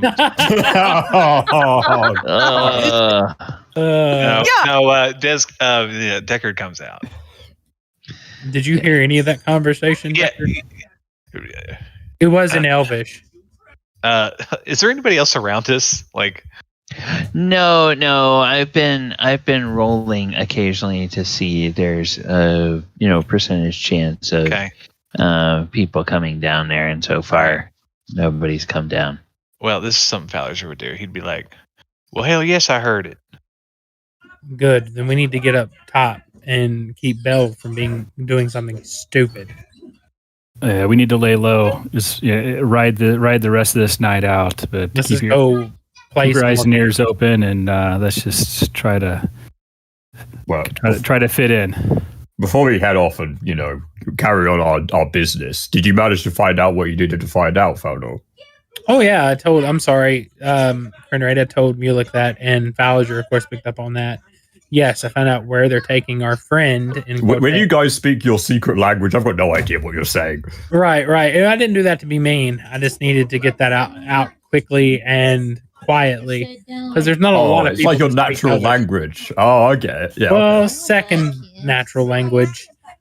Besides, and then I scare him a little bit. I speak in Draconic, so it's like he hears like growls. Yeah, there's another one for you. No, that was Draconic. But it's okay. Just to show you. So yeah. Anyways, Faerun speaks something infernal just to freak everybody out. I look over. Nice. That's infernal. In case old man got some tongue. Because y'all were wondering. And then as Tyrael, I did the Tyrael voice. Well, of course, Deckard, you fight demons. I'll start singing a little lullaby of giants. Just wanted to join in. Right. I'll say in Dwarvish. So, Kren, should we go find our friend Belle and keep her from harming somebody? Das müssen Muki. What? Huh. He was speaking Dwarvish. Yes. And I wouldn't understand a word of that, but okay. Let's go find our companion or to our companions. That works. Okay. All right. So you guys head back up to the top deck, and as you're making your way towards the casino, Thaldohr, you see that your contact is sort of trying to catch your eye. Yes, waiter, come over here. Krenraid, stay here. And he comes over, and he looks at Mulek and Krenraid, and he'll surreptitiously look about. There's nobody too close to you, but he will still speak in thieves' cant anyway to Thaldohr, and he will say, "Can you get a message to Our Lady about Lord Drylund? If I am the one taking his meals to him tonight, suspicion will fall on me. I would like for my lady to arrange for me to be transferred to another chapter as soon as we reach dock." I'll do you one better. In Thieves' Can, I'm telling him, I'll do you one better. Not only would I get Our Lady a message, the Lady a message, I will make sure you're transferred to Fenelon to work for my uncle, Dorzafir. And he smiles. He says, "Oh, now that's a legendary rogue. I think I'm going to like that." And I'll tell him that I'm sending you that way. When I get off the boat, I'll make sure we can get a message to him that you'll be heading that way. Wonderful. Thank you. And waiter, bring us some ales, please. Oh, and a glass of water for my friend Mulek here. Certainly. Will you be in the dining room? We will probably be back on the gambling floor. Ah, very well. I will see you there. Thank you. They might have some very nice juice. I've recently been introduced to this. Maybe Mulek would like that more. Waiter, make that a juice, please. Do you like juice, Mulek? I drink juice, of course.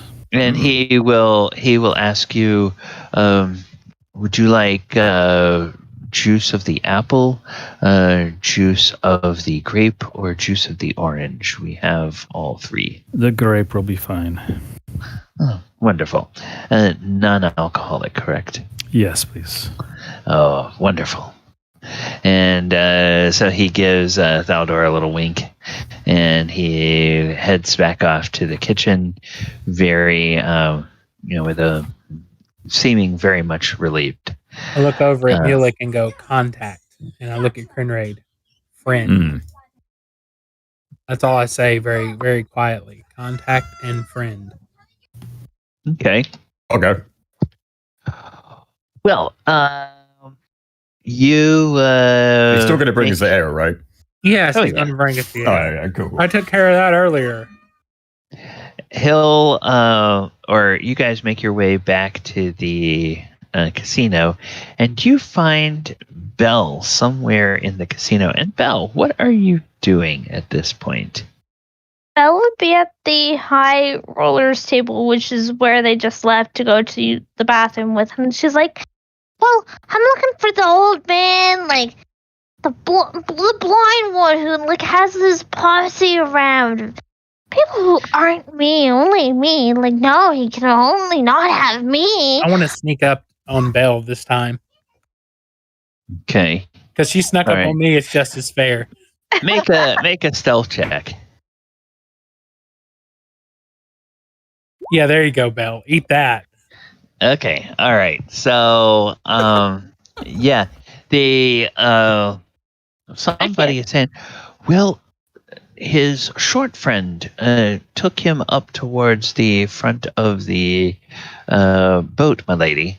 I did not see where the others went, and about the time that they say that Bell. Okay. Well, I'm not going to ask Bell. I'm going to ask Thaldohr. Thaldohr, you are right on top of Bell now, and nobody has noticed you creeping up there. So, what do you do? Do you like? I lean in real quick, whisper in her ear, and say, "Jerky, Bell," and I whip out I have a piece of beef jerky in my hand as I'm right behind her.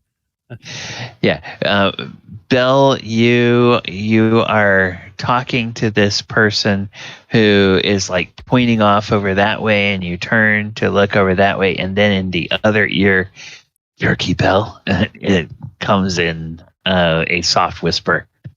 So She'll kind of straighten her back and right up tall, and she'll kind of peer over and says, "Yes." She'll kind of just reach out, numb on it, and just sit down in the chair and just quiet, happy now.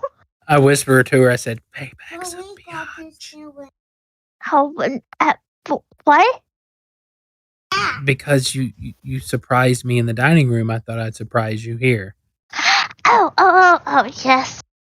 Fair. You're treating me well. You're treating me well. I try. Oh, and Deckard's on his way, and so is Mulek and Krenraid. okay. Did the old man be able to pull up his pants on by himself this time? Yes, he can. I think it's time for us to gamble some more. Krenraid's carrying 2 ales and has not been carrying furniture this time. So maybe he's got his hand on my shoulder. I don't know how he wants to play that out. Okay. No, he's just left in the bathroom. Oh. No.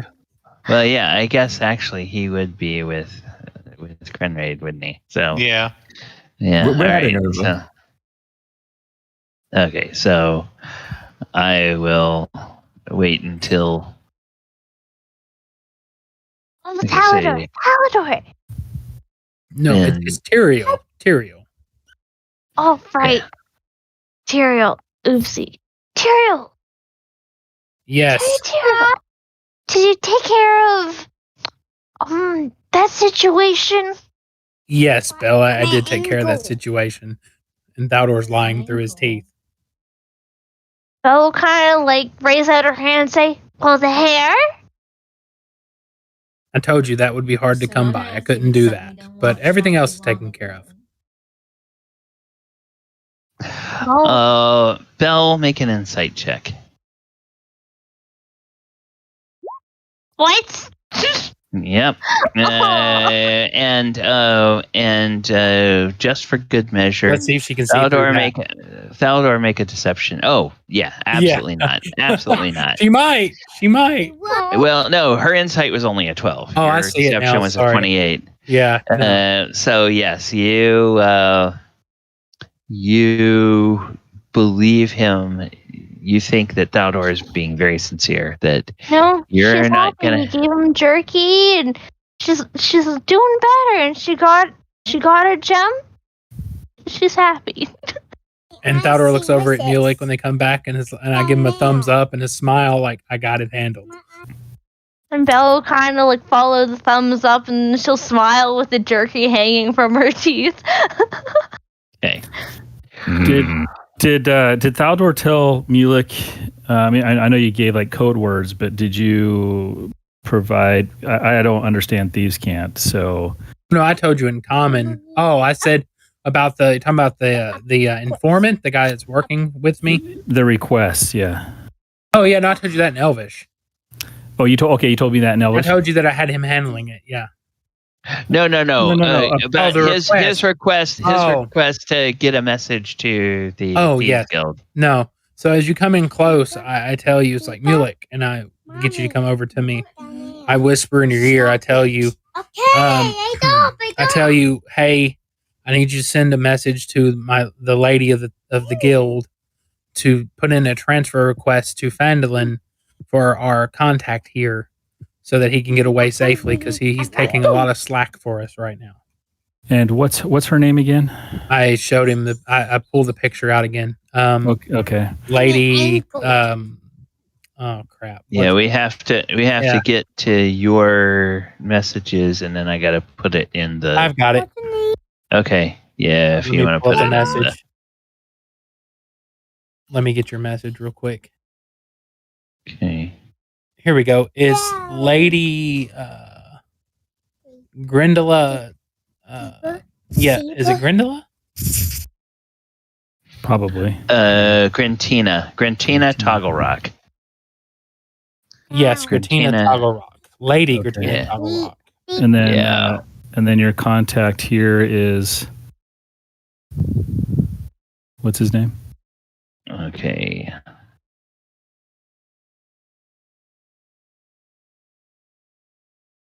I never got his name, but she would know. Did we? Was there only one contact on the boat? Yeah, it's only one contact. Yeah. Okay. All right. That's all. She would know. Yeah, she would know on the Great Dame. However you want to word that message. Okay. But just that he needs a transfer to the Phandalin Thieves Guild for my uncle Dorzapir. Okay. So I'll wait until I have a moment, and then I'll do what I'm going to do. Thank you so much, Mulek. I owe you. Yep. How much gold do I owe you, Mulek? Like, None. You owe me none. I know it's tapping you out with messages today, but No. No, we're fine. Yeah, contact on. Do you have to be verbal when you send a message, or is it that's always the thought of a good question. Is it verbal or can I think no? He would be using sending because she's more than 120 feet away, so it's telepathic. Yeah. Well, I have one of them. I know we split up them scrolls, and I think I have one. There is a verbal, somatic, and material component. So I will be talking. Yeah. Oh. Yeah. He'll be talking while he's casting the spell, but the actual content of the message is, I think it's telepathic. Okay. But yeah. So. But I have one of those scrolls on me. I was thinking, don't worry about it. I'm good. Well, no, this is for my uncle. I need to let him know he's coming. So I need to use one of. I've got one of the scrolls. I'm thinking I can walk outside. I'm still whispering this to Mulek.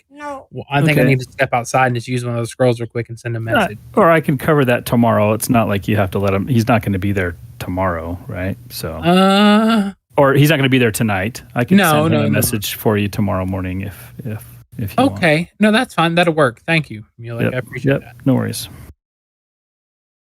Okay. That is going to be we'll just say it's Tavian. Nice name. Tavian. Yes. Yeah. There we go. All right. So that's in the NPC names and locations now. Thank you, sir. I have both the head of the Thieves Guild and the contact on the ship is in there. Awesome. Right. So Mulek is going to take some time to do that at some point. Now you guys are back in the casino. Is the plan to do a little more gambling? I will. Thaldohr will actually throw down some money. Oof. Okay. Maid in hand watching the old man. Are you going to go to the high stakes table or? Nah, 250 gold is all I'm going to throw down. Okay, 250 gold. All right. So you go to one of the other tables. Got to keep up looks. Got to lose a little money, guys. It's okay. Go ahead. Can Thaldohr go with him and kind of just play along with him? Sure. And whatever. You can Whatever act like kind you're of- giving him advice or something. Like, oh, no, you don't want to do that. You should be doing this. Right. He is a high roller. Come along, Deckard. So then we would also probably need Belle to there, so she would be whispering in Deckard's ears whatever rolls or cards or anything that he has, so that Deckard could have a plausible reason for giving advice. Otherwise, there would be no way Deckard could know what he had. That's I mean, I true. could always just say it out loud, very loudly in his face. Oh, Well, but no, because that then would that give away would the game. give away the Exactly. game for everyone else at the table. Okay, all right. So, and yeah. while they're doing that, I'll be looking around to see when a good time is to kind of slip out and find a quiet space, like outside on the bow of the deck or somewhere, to do what I need to do. Okay. All right. So, what we need now, Thaldohr, is we need an insight check from you. And these guys are going to do this, and it will be they're going Not as good as the roll. bard, but I'll try my best. Okay, so their insight. Okay, it's a little bit better than yours. All right, so then the next check is going to be a deception check. And this one is going to be... Oh my god. Dice aren't with me tonight. Okay, this one is going to be... Oh, but there we hey, you won that check. And then the last one is an intimidation check. And for this one, it will be a... Ouch. Oh, wow. Okay. I have low charisma. That's one of my low scores, but it's a 13. But still, yeah. Oh, wow. Okay, so you won 1 out of 3.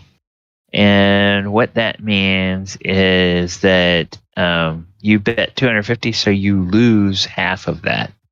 You Ooh. lose 125.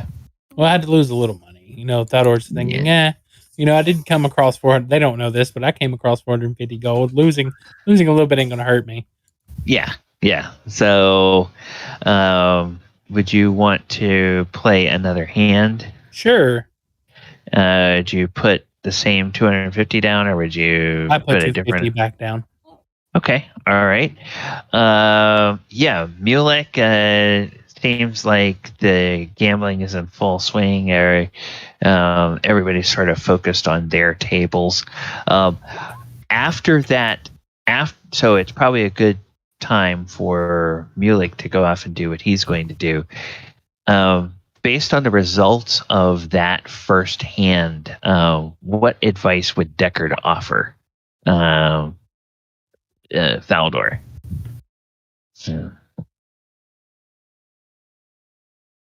And now that he knows that, what was Thaldor's cover name again?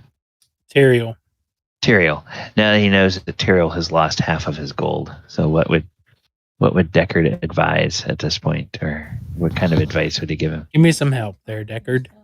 Belle's advice would go into his ear and say, "You need to get the old man's spirit. Isn't that right? Tell him what's he doing wrong." She'll kind of like tap his back more, saying, "Over this way. This was his cards." Yeah. I would hope that was after the hand. Yeah. Yes, was. Okay. Keyword was. Yeah. I suggest you quit for the night. Gotta keep going. I'll at least try to double my money there, Deckard. Come on now. Well, you know what they say. Double the money, more problems. Thaldohr starts giggling. He goes, "Yeah, that's true. How was your luck earlier, though?"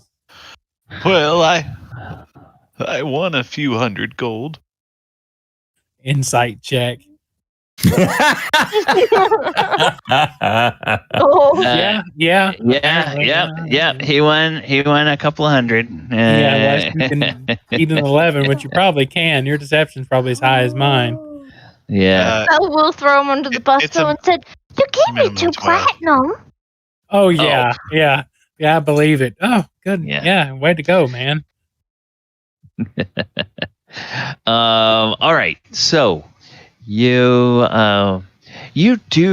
guys do notice that now that you're back in the casino, the pit boss, she kind of is over, and she notices now that that Deckard is not gambling, but that another person is. And she sits there and she watches the first hand, and when you lose, Thaldohr, she just sort of everybody could make me an insight check if you want to. Yeah, I see nothing. Okay. Yeah, Belle, you can tell that there is a sort of a little satisfied smile that crosses her face. She kind of wondered if the 4 of you were all like pulling some sort of elaborate scheme, and if all of you were winning big, she might get suspicious of you. But the fact that, the old man had a streak of luck, but now some of his entourage is not winning. She's like, oh, okay, all right. And he just had some good luck. So she seems satisfied with that.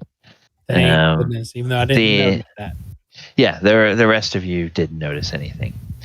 So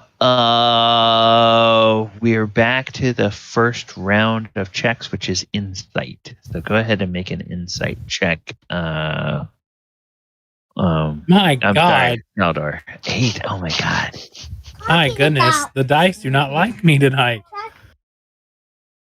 Okay. When I want to do something dumb, they do. Okay, so that was a 17. So that's 1 win for the house. And then the next one is going to be a deception check, I believe. Yes, a deception check. All right. 19. Okay. Yeah. Oh my goodness. Good. Oh my goodness. 24. Okay, and then let's do this. And the last one is an intimidation check. Yeah, no. Oh man. Okay. So, yeah. You wind up losing all the 250 that you bet that round. That's fine. Like I said, Thaldohr knows. It's like he's not worried about it. Yeah. Like, I came into 450, so I did add that, and then I just removed what I lost. I was like, he thinks to himself, oh, got to keep up appearances. Can't win them all. Yeah. Okay. So, you've lost 2 fairly 375 gold. Yeah, 2 fairly competitive games in a row at this table, and so it's not going to arouse suspicions at all if you guys stand up from the table. But before you decide what you're going to do, let's go out on the deck and catch up with Mulek. Okay, Mulek, you are going to the bow up there. Is it quiet? I mean, I don't want to go anywhere if there's a bunch of people. I'm basically trying to find a quiet spot. Trying to find a quiet spot. You go up there and let's see. I'm basically looking for somewhere where no one won't be hearing what I'm, noticing that I'm casting a spell, basically. Yeah, there's on the you're kind of a little bit on the left side of the ship. There's an older couple, older human couple that is there. They are sort of holding hands, and they've got drinks in their hands, and they're kind of looking out at the water, and they're sort of talking. And then on the opposite side, there's a younger couple that are they're humans, and they appear to be engrossed in a very close inspection of each other's lips. And as a couple of drinks sit on the rail of the ship there. So it's kind of a place where there are pairs of people here. If you started muttering incantations for a spell, it might be heard here. How far above the water am I? Your the bow maybe, or this deck sits maybe 10 or 12 feet above the water line. The lower deck is down very close to the water line, and most of the hold is submerged. All right. Instead of that, I'm just going to the two that are making out. I'm just gonna kind of get a little bit closer to them and cast Prestidigitation and make a sound of like scurrying rats coming out by their feet to sort of distract them or scare them, so that they're worried about what's going on. And then while that's happening, I'm gonna cast my sending spell. Okay, they make a stealth check as you cast Prestidigitation, because that does have verbal and somatic components to it. Oh, okay. Hold. God. Okay. I'm gonna chrono shift that. Yeah. Okay. What? Oh my gosh. Can't be as stealthy as the rogue. Well. Oh my word! You just have to be stealthy enough, right?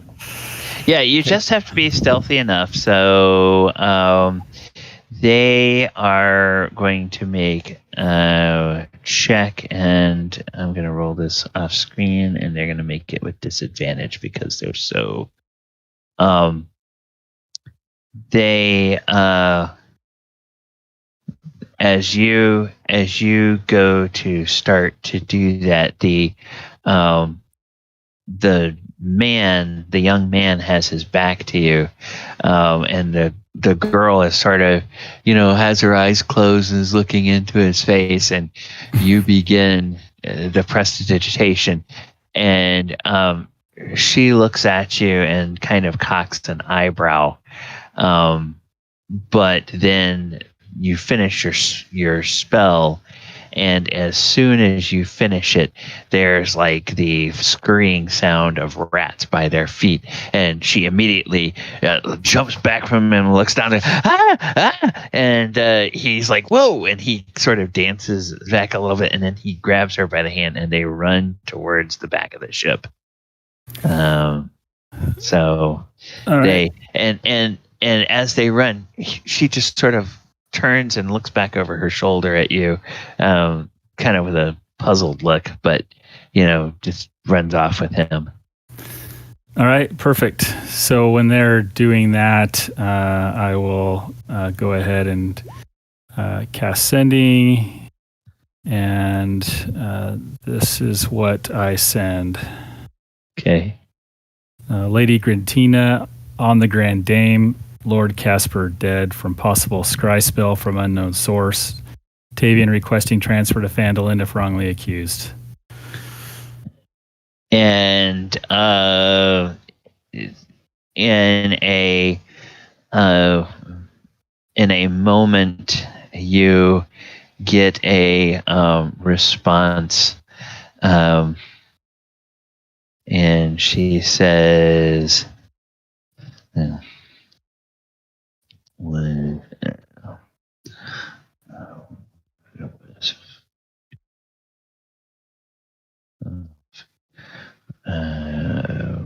will arrange for safe passage for.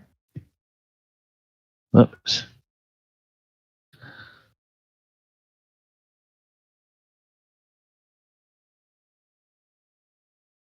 In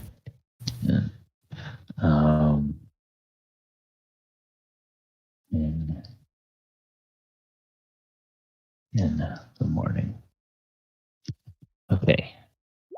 And this is a response you receive. Excellent news. That man was far too full of himself. We'll arrange for safe passage for Tavian in the morning. Okay.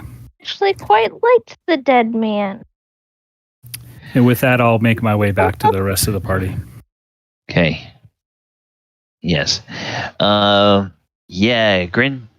Grintina had indicated she didn't like him too much when she was talking with Thaldohr earlier. So, all right. Then, yeah, you come back to the group. So, Belle, make me a perception check.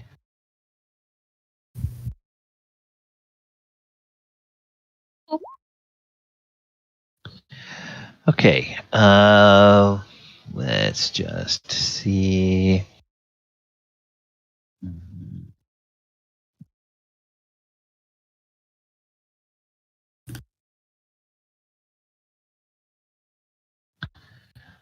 Okay. Yeah. With your 18, everything is perfectly fine. And even with your passive, which is a 20, everything is perfectly fine. So, Did the elf come back yet? You don't know.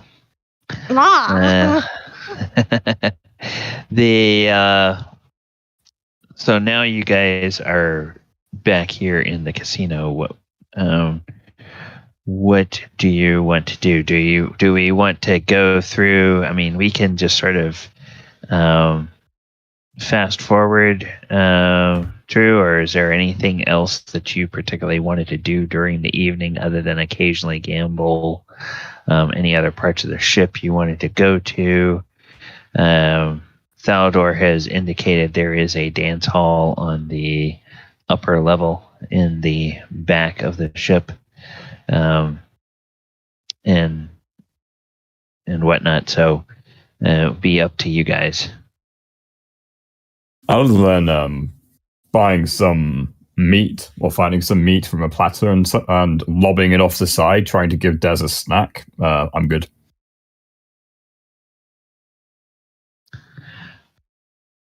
Okay, I'm sorry. I was reading something. Can you repeat that again, Paul? Not a problem.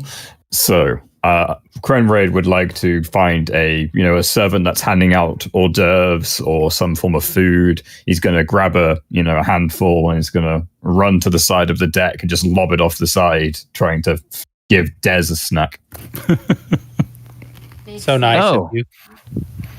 I still remember you. I know you're out there somewhere. Hey, have some food. Okay. Tentacle comes up out of the water and smacks him. Okay. Do you want vegetables? Hold on, I'll be back. So, let's see. You and this is Krenraid, so he doesn't try to do this in any way stealthily. He just absolutely not. He give me some of those. Handful of pickled eggs and just runs to the side of the ship and just lobs them out and said "food" very loudly and runs back in. And He's so thoughtful. The servant will look at you and look out at the river and look back at you.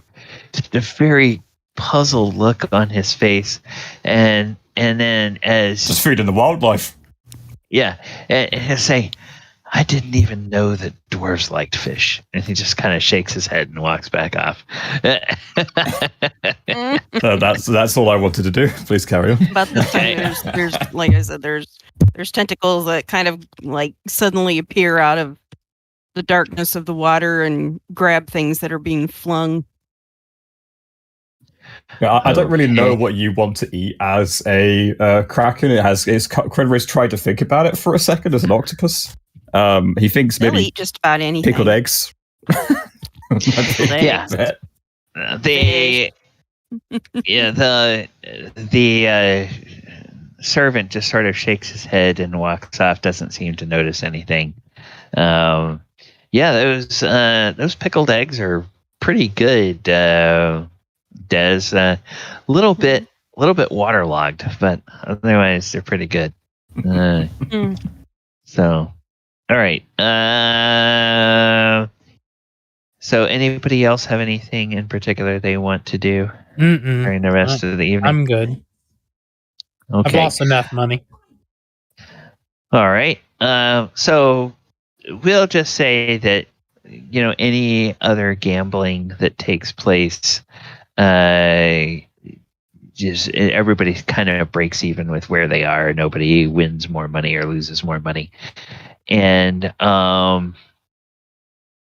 let me have everybody make two.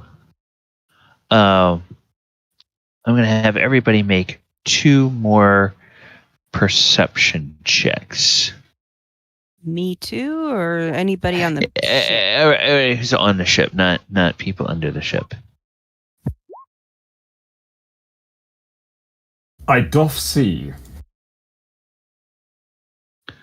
23 and 14. Okay, and I think Belle had, or I think Ivy. Her internet went cut off. Yeah, her internet cut off. All right, so Krenraid. My passive is an 18, but if it takes an active, then that's what it is. 12, I guess. Okay. No, it'll be the higher. At some point, Thaldohr and Krenraid will definitely notice. You mean me and Krenraid? 23 and 24. I got a 23. Kren got a 24. Oh, I don't see the 23. Oh, that's up there. All right. Never mind. 23 and 24. Yes. And then the 18 is high enough. The passive 18 is high enough. Oh, I've got passive of 17. Is that high enough? Let me see. What did she roll? Yes, it is. Okay. So, everybody except... Yeah. Dez, who's in the water. Everybody except Dez, who's in the water. And we're just going to say Belle, who is distracted by... or I guess you guys notice it before Belle does. You see on a couple of occasions this lady elf that Belle had murderous intent toward goes walking through. So tell me, what do you guys do to try to distract Belle and keep her from noticing that woman? I pull out another shiny out of my bag, I guess, and hand it to her. Another gemstone, and hand her another gemstone, and Thaldohr pulls out beef jerky. There you go. Okay. Both you guys make me persuasion checks with advantage. I just have a static number in mind. All right. I remember. So Krenraid will try and just step in front of the eyesight at the same time. Just block the view as best he can. Okay. All right. Yeah, okay. So you guys wind up easily distracting her, and there is not that telltale look in Belle's eyes, because there for all of her performance ability, when something catches Belle's attention, she's about as easy to read as Krenraid is. And if she saw that hated woman, it would show on her features, and you guys realize, okay, whew, both times you managed to have her avoid seeing this woman. So rest of the night passes more or less uneventfully, and the morning comes. And by the way, does anybody at all during the evening, during the whole night, do a message cantrip to update Dez on what's going on? I don't. Okay. I'm just lobbing food over the side every now and then. Anything I think may look interesting and tasty just goes over the side until someone stops me. Okay. I mean, I let the party know that, I mean, I can mostly send like one-time message, but that's about all I can do. So if as a party we want to reach out, Mulek would offer to send a message. Otherwise, I won't. Krenraid's kind of hoping that the constant going back and forth and making himself visible and very heard to Dez reinforces to Dez that nothing's wrong yet. Otherwise, something else would be going on. Yeah. I think Dez would probably pick up on that. Hey, as long as there's food coming over and there's no bodies being thrown over, nothing that he needs to do except just sort of hang out. He's not getting any messages that anything in particular is needed. All right. So basically, the communication with Dez is in the form of little bits of throwing food. Yeah, little bits of food coming over the side. And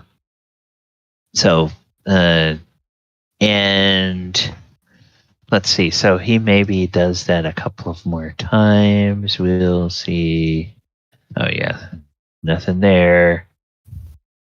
And kind of around 3 a.m.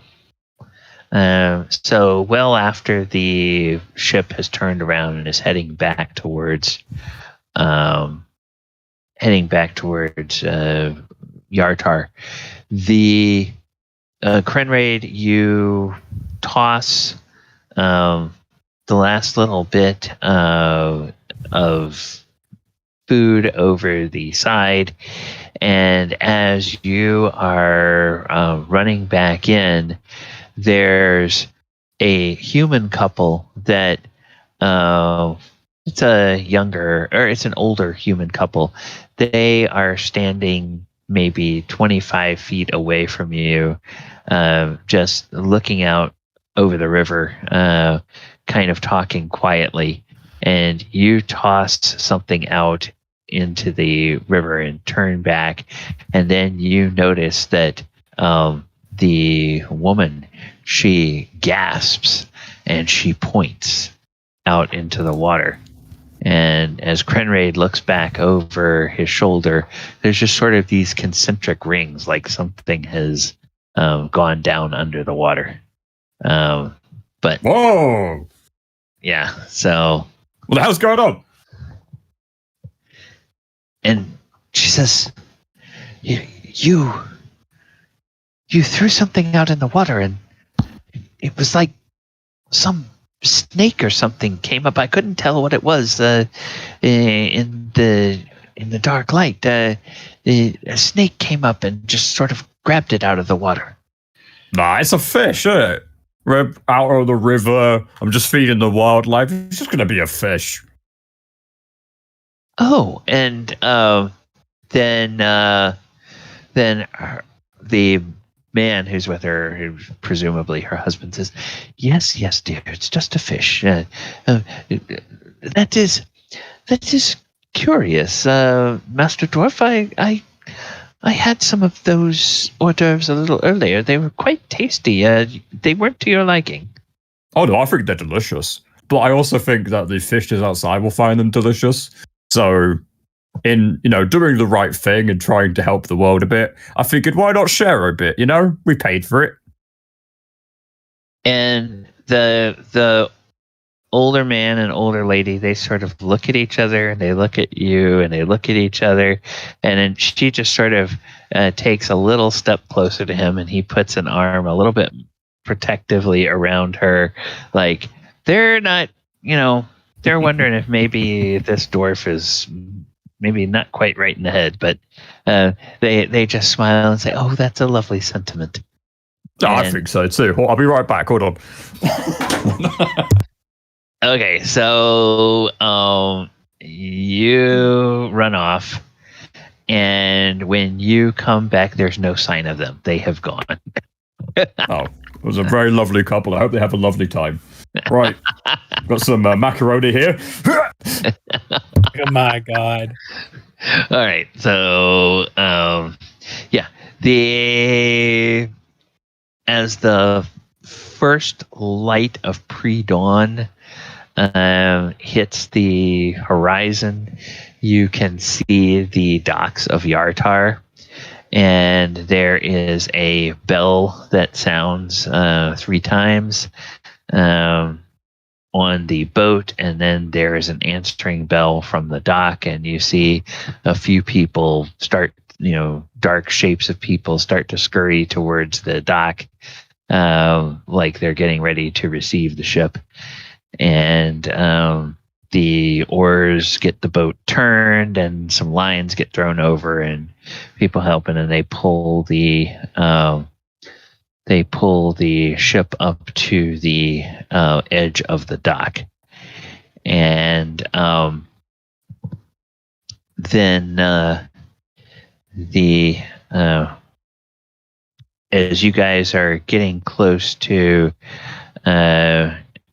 disembarking, Thaldohr, you will see your contact is over talking to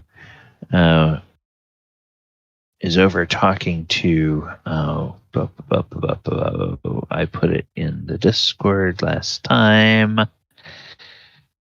The name of he's talking to Captain Merrick, and Captain Merrick is looking a little puzzled and saying, "Well," and he says, "Tavian, where did you see Lord Drylund last night?" And Tavian shakes his head and says, "Oh, he was in an awful mood. Took him his meal just before midnight, and then took him his brandy that he wanted around 3, and he practically threw me out. It's the same brandy he always gets, but he said that it didn't taste right for whatever reason, and he threw me out. Slammed the door. Didn't even tip me, that bastard." And the captain puts a hand on Tavian's shoulder and says, There, Lord Drylund, he's been under a lot of stress lately. All right, well, maybe he's just had a bad night. His health seems to have been worse in the last few days. I don't know what's into him. All right, well, good job. Go on. There you go. And so he takes his little coin purse as payment and disembarks and heads off the ship. And you guys will see that as Tavian gets down to the end of the dock, there are a few people that seem like they're kind of dock workers, but as he gets close, they sort of break off from what they're doing, and they go and they walk away from the dock with him. So with any luck, that is people from the Thieves Guild that are meeting him and getting him on his way. So as you guys get ready to get off the ship, what do you want to do? Hold on, sorry.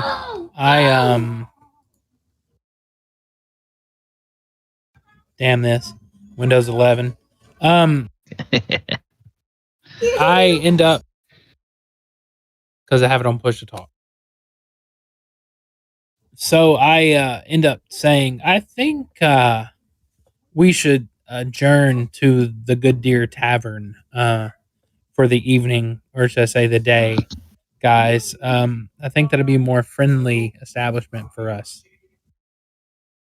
Sure, it's a lovely place, good food, can't complain. Oh yeah, good food.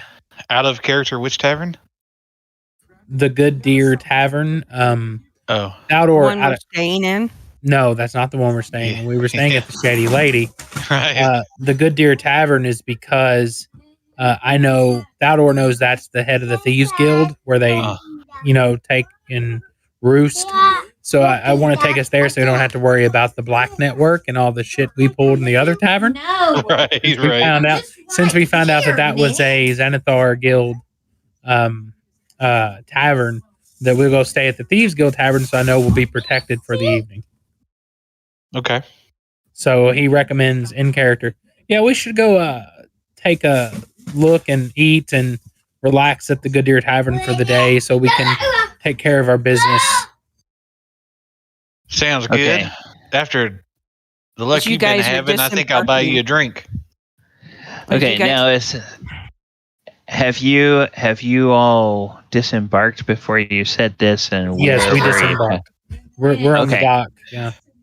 Okay. All right. So it sounds like Thaldohr is talking in Thaldohr's voice, and I hope he's talking like Deckard. So what? Yeah, Deckard. I think that's where we should stay for the day. Well, no, that was me talking. Once we've been got away from people, just okay. Talking to Thaldohr. All right. You guys were disembarking. Here comes Dez, dry as can be, hands shoved in his pockets, pipe in his mouth, walking up the street towards the dock. Okay. All right. And you join us, old man. Welcome back. How was the fishies? He pulls a hand out of his pocket, takes the pipe out of his mouth, looks at you, and goes, "Really? Macaroni and cheese?" Thought you might like it. No. Waterlogged macaroni and cheese is just not one of my favorite things. Oh, I can't say I've ever tried Thanks for it. the eggs, though. Those were good. Oh, I tried some eggs, some pork. I tried getting the lettuce over the side, but it just kept flopping around whenever I lobbed it. I did lob a whole cabbage, but they looked to be a bit weird when I did that, so I couldn't do that again. I'm sorry. Yeah, it's fine. But it was really tasty, wasn't it? Mm. Wasn't dry.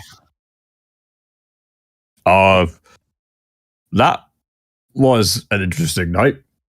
Yeah, let's go discuss that at the Good Deer Tavern. Okay, so now Hopefully you're less itchy. Mulek. Yes. I will remind Mulek that there is something he left behind. Oh no. Oh yeah, I can call him to me. So at any time. How far away is this new location from where we were at? Let's say that it is a bit closer to the it's a bit closer to the water baron's hall than the fat dragon was.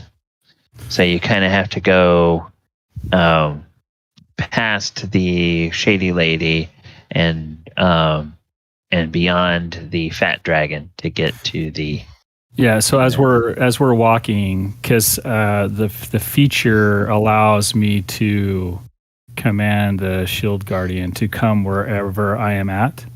Okay. So I basically would just command the shield guardian to come to me. And Okay. so he will leave the So room. you guys. Okay. So you guys you do that after you get to the Good Deer Tavern. Well, first off, I'll just say, hey, I need IG. Would you rather have him join us on the way to this new place we're going, or On the after way we is arrive? fine. No, on the way is fine. That's fine. I would feel really reassured myself if he was with us earlier. I like having the big guy around. Yeah, so I'll just go ahead and command IG to come to where I am, and so he will start making his way to where we are. Okay. All right. So there's a you guys get close to the Shady Lady, and you see walking out of an alley on the far side of the Shady Lady is no, I guess it would be coming out of the front door of the Shady Lady is the Shield Guardian, and it walks out of the door, and as it walks out, there's like 2 or 3 other faces that come to the door behind it and are looking, and they scan across the street. Everybody make me a stealth check. Oh no, I have to do this at disadvantage. You and me both, brother. And at a 2 in the check. Yep, that makes sense. Okay. They the people they see the Shield Guardian walking towards a knot of people, and they look at each other, and they look back at you, and they look back at each other, and they look back at you, and then the door of the inn closes, and they disappear inside. So, so it seems like there was probably some recognition, but they didn't immediately come after you, for better or for worse. So let's just make it post haste to the Good Deer, if you don't mind, guys. Okay. Yeah, absolutely. Let's be on our merry little way.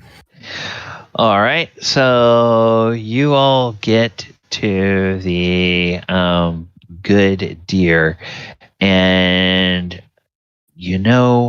by just an incredible coincidence, the Good Deer happens to look a lot like the Shady Lady did. And so while we're walking over there, I would have used a higher level spell slot to do another sending. Okay. As we were walking, be with Thaldohr, and make Thaldohr. I don't know have I sent a message to Dorsifir before? I had the Thieves Guild send a message. No, has he sent a message to Dorsifir? I can't remember if I had or not, but I either way, if I haven't, Thaldohr, I want to send that message. So can you tell me about Dorsifir and sure, and I draw him a picture of my uncle. A picture that I can focus on, and so I will use that to send this to him. Okay. Actually, before, you may not need that, because in Mulek's backstory, he's got connections with Abinadom, right? Yes. So would he then, by extension, also have connections possibly with Dorsifir himself, or no? He never met. Okay. Dorsifir. Yeah. Never met any of Abinadam's traveling companions. Okay. No, he never. Okay. He was only with Abinadam for that time when he was healing. So yeah. Okay, but he probably heard some stories about them. But yes, sure, he didn't have a good description until Thaldohr gives him one. All right.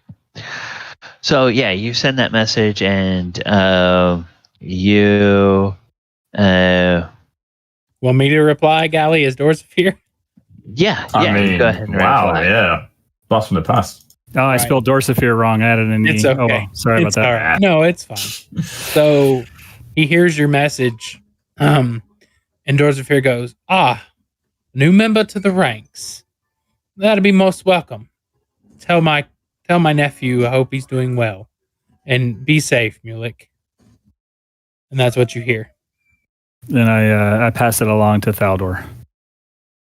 Okay. Oh, well, I'm glad Unk's doing okay, and thank you for doing that, Mulek. That was to help our bargain, but thanks. That makes me feel better. Hey, no problem. I got your back. Thank you, man. I appreciate that. As I have yours, as to where we're going is the reason why. Okay. I know we'll be safe there to discuss our plans and not have anybody nosing in on our business. And I look over at Falliger. Hey, Deckard.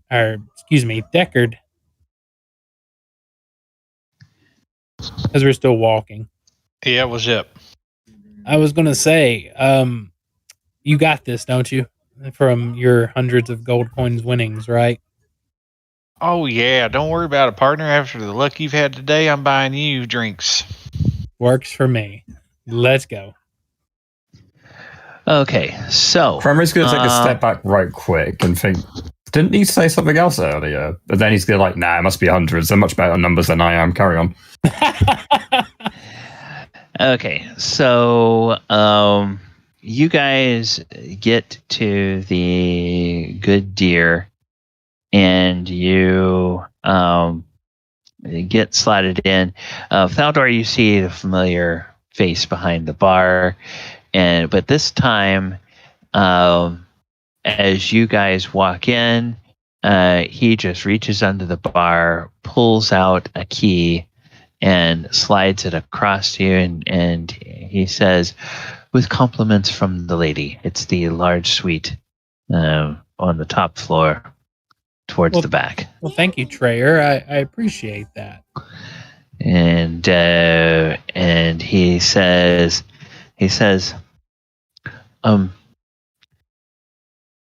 I think you'll get a visit in a few minutes. And so you guys get up there and start to get settled in. And sure enough, as you're getting settled in, there is not a knock on the door. Instead, there is the sound of a key in the lock of the door. And the door opens, and lady, what's her name? Grintilla Toggle Rock. Okay. Yeah, Lady Grintina. She steps in and closes the door. Thaldohr bows to the lady. And Grintina says, well, it's good to see you again, Thaldohr. First of all, I know that the message reached me that you're not responsible, but confirmation that one problem for the Thieves Guild is out of the way is good. Unfortunately, there is another problem that is brewing in the city, and well, maybe two problems. And I kind of want to know what you would like us to do about it. Ask away, my lady. What's the issue? Well, after sundown yesterday, the Water Baron's husband returned to town, looking very disheveled and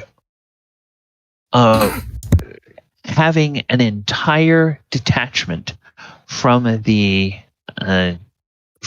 Water Baron's guard go over to the Fat Dragon evict every guest onto the street and arrest every staff member. And they are now being held in the dungeons of Water Baron's Hall. And then They didn't deserve that. Next. and then to make matters worse, when the news about young Josiah reached the Water Baron, well, there was a raid on a Zentarum safe house in town. There was a fight. 2 members of the Water Baron's guard were killed. 5 operatives of the Zentarum were killed. And young Josiah was safe in our custody. But now we are harboring him. And it's going to be a delicate matter of getting him back into the custody of the Water Baron without him coming to any permanent harm. She is not best pleased. Well, if she finds out that the child that her daughter is carrying is Josiah's, I don't think that would be an issue. Well, except that's going to put daughter on the wrong side of the law with the mother as far as the father is concerned. Because he, I think, suspects that the fat dragon is in league with the Zentarum at this point, and will probably not stop questioning the innkeeper until he forces some kind of confession from him. I look over at Mulek. Mulek, do you have any idea what happened to the? Did Mulek tell me what happened to the Water Baron's husband, the Lord, or did he not? I would have let everyone know. If you hadn't heard, I would have shared it with you. That's fair.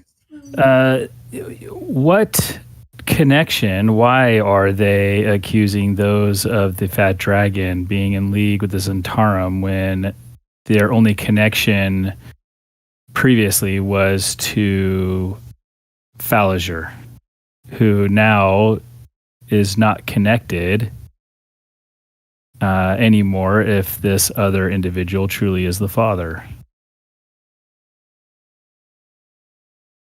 Well, Lord Bryson, at the best of times, Lord Bryson is not the sharpest dagger in the belt, shall we say.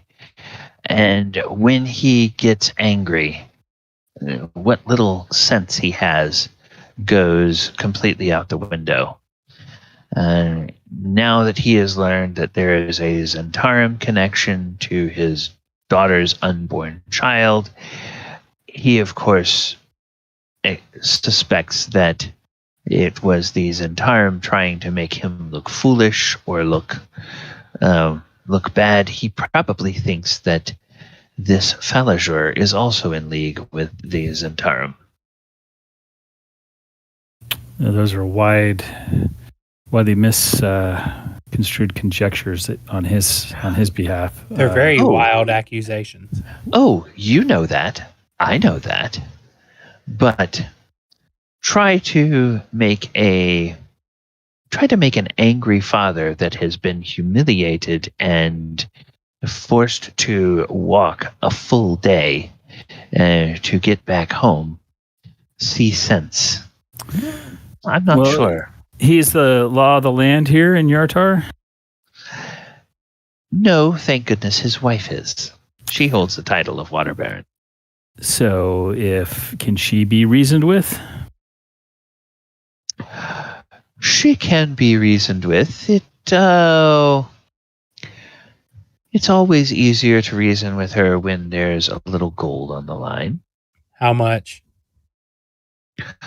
Oh, I would say maybe no more than 2,000 or 3,000. Ouch.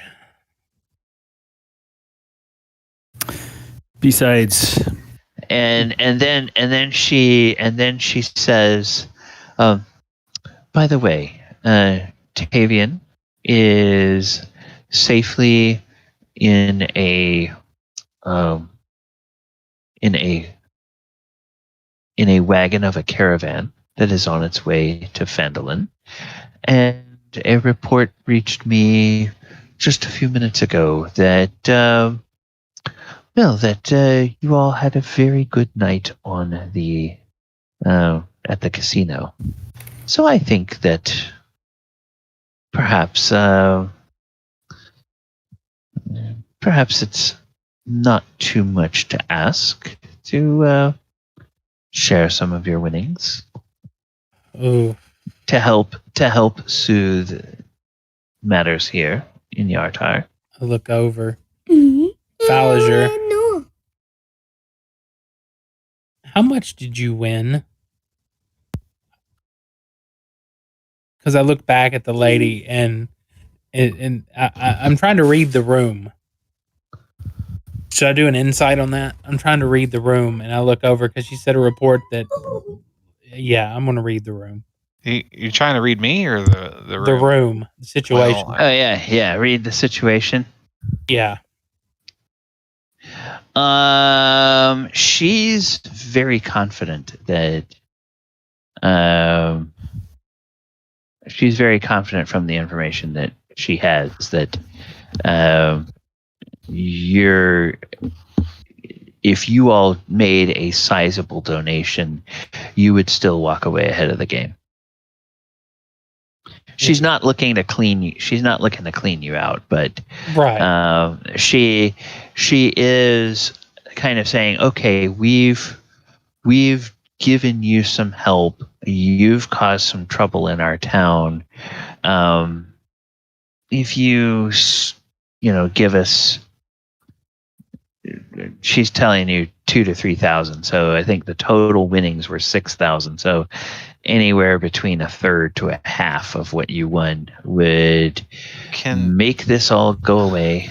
Can I incite her to see if she's like overcharging? You sure can incite her. I'm going to guidance myself because I can.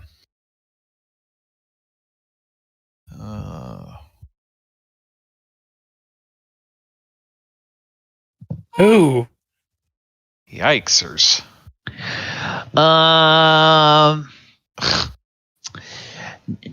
No, you know that when there's problems between the factions and politicians dealing with some of the factions and the Thieves Guild and stuff like that, you know that it can get real expensive real fast. I mean, Thaldohr's been around the block a few times. He knows. So, does she know that Thaldohr's in disguise? She said your name. Oh, you said my name. I did say it, but no. Let me explain. Because these are the people that were clearing your name. Mm-hmm, so, and in this place, because of my reputation, nothing will be said outside this room. So, well, out of character, I guess if they did technically, because we didn't really cause any problems. It was a big misunderstanding, but I guess they did clear it up, which is a pain in the ass. But yeah, we would want to make sure that Thaldohr's name is cleared and those of the fat dragon be somewhat compensated for the rude nature that they were treated. Yeah. And that's what she's trying to collect the money for. Yeah. She so 2,000 you said? 2 to 3. Yeah. She will look at you and well I guess does anybody make like a clarifying, does Thaldohr say 2,000? Yeah, he says, all right, well. And she says, 2,000 will probably assuage the Water Baron and her husband, or will assuage the Water Baron, and she can convince her husband. Another 500 would make sure that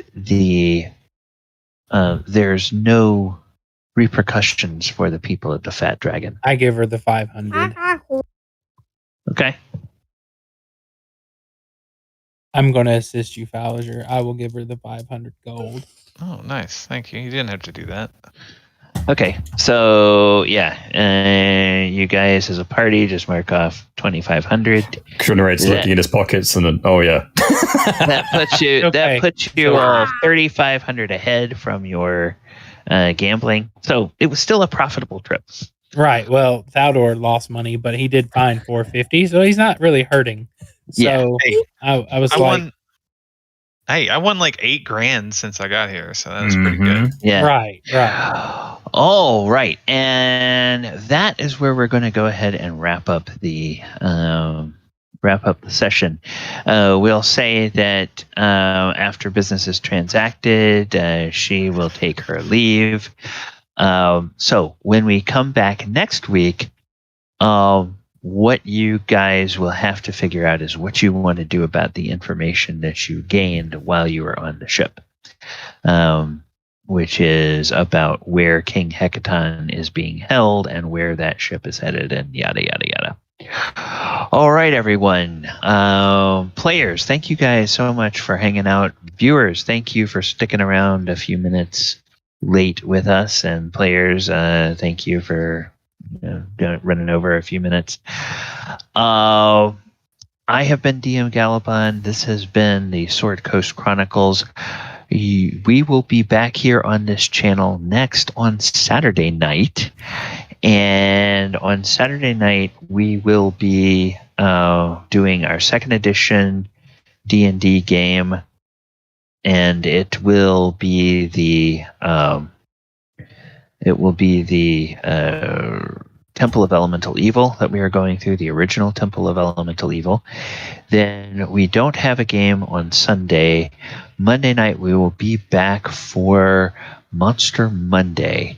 And in this game, or in this Monday, we're going to be talking about the Ashen Rider.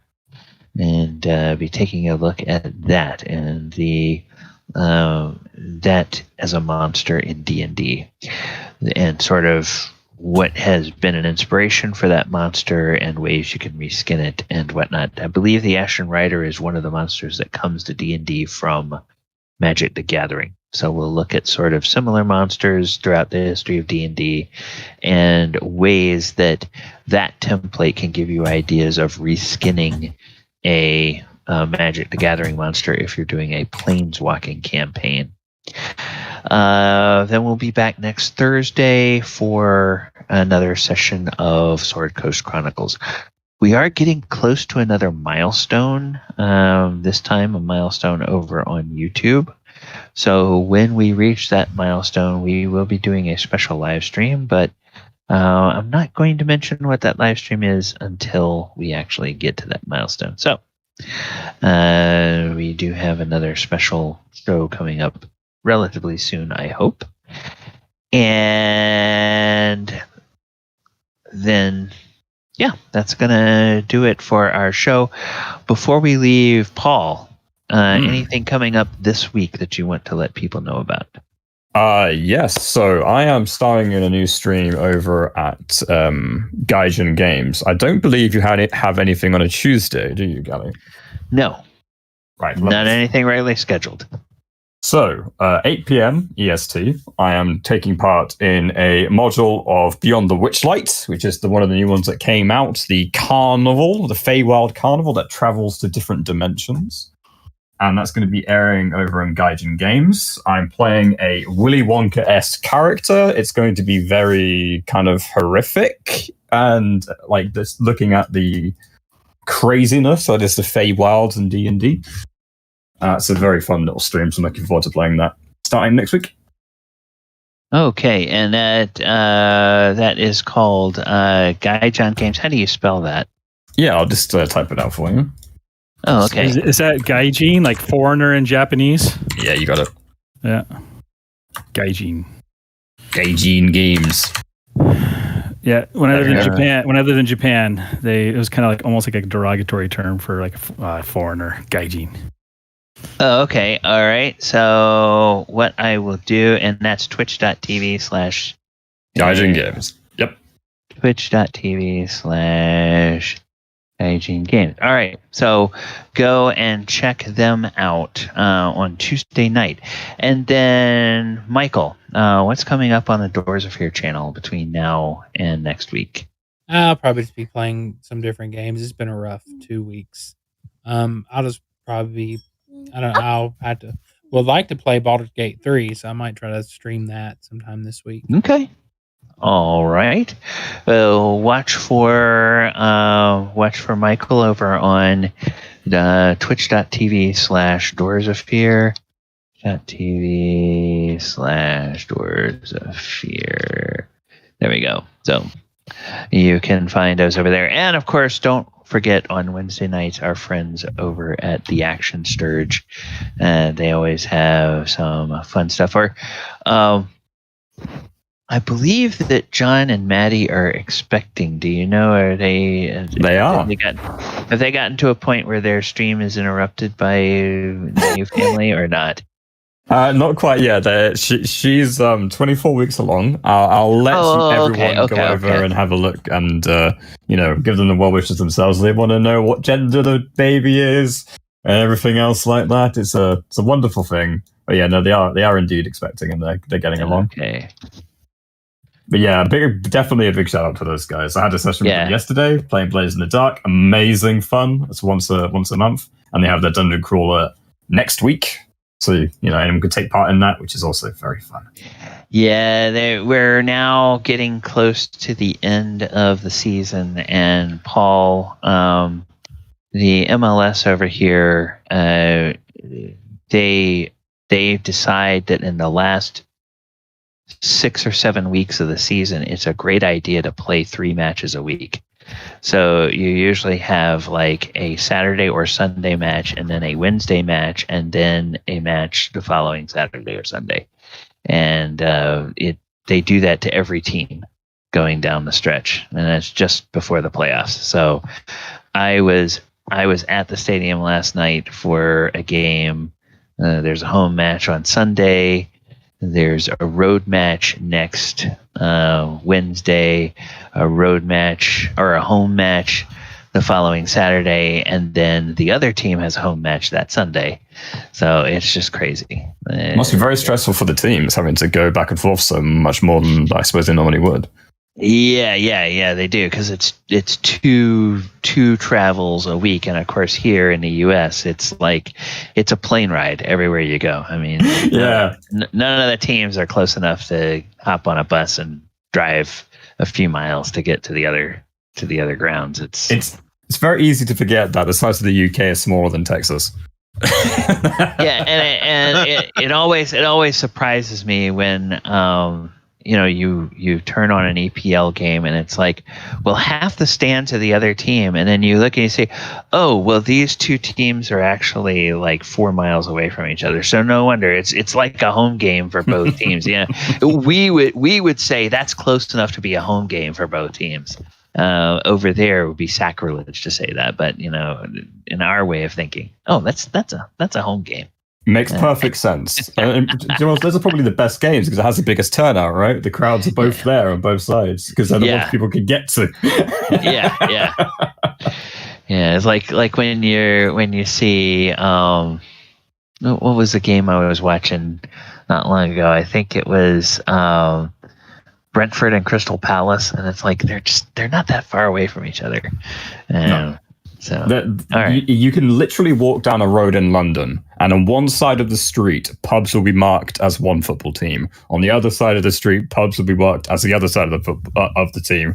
And basically, if you're going over there, you've got to be prepared to run.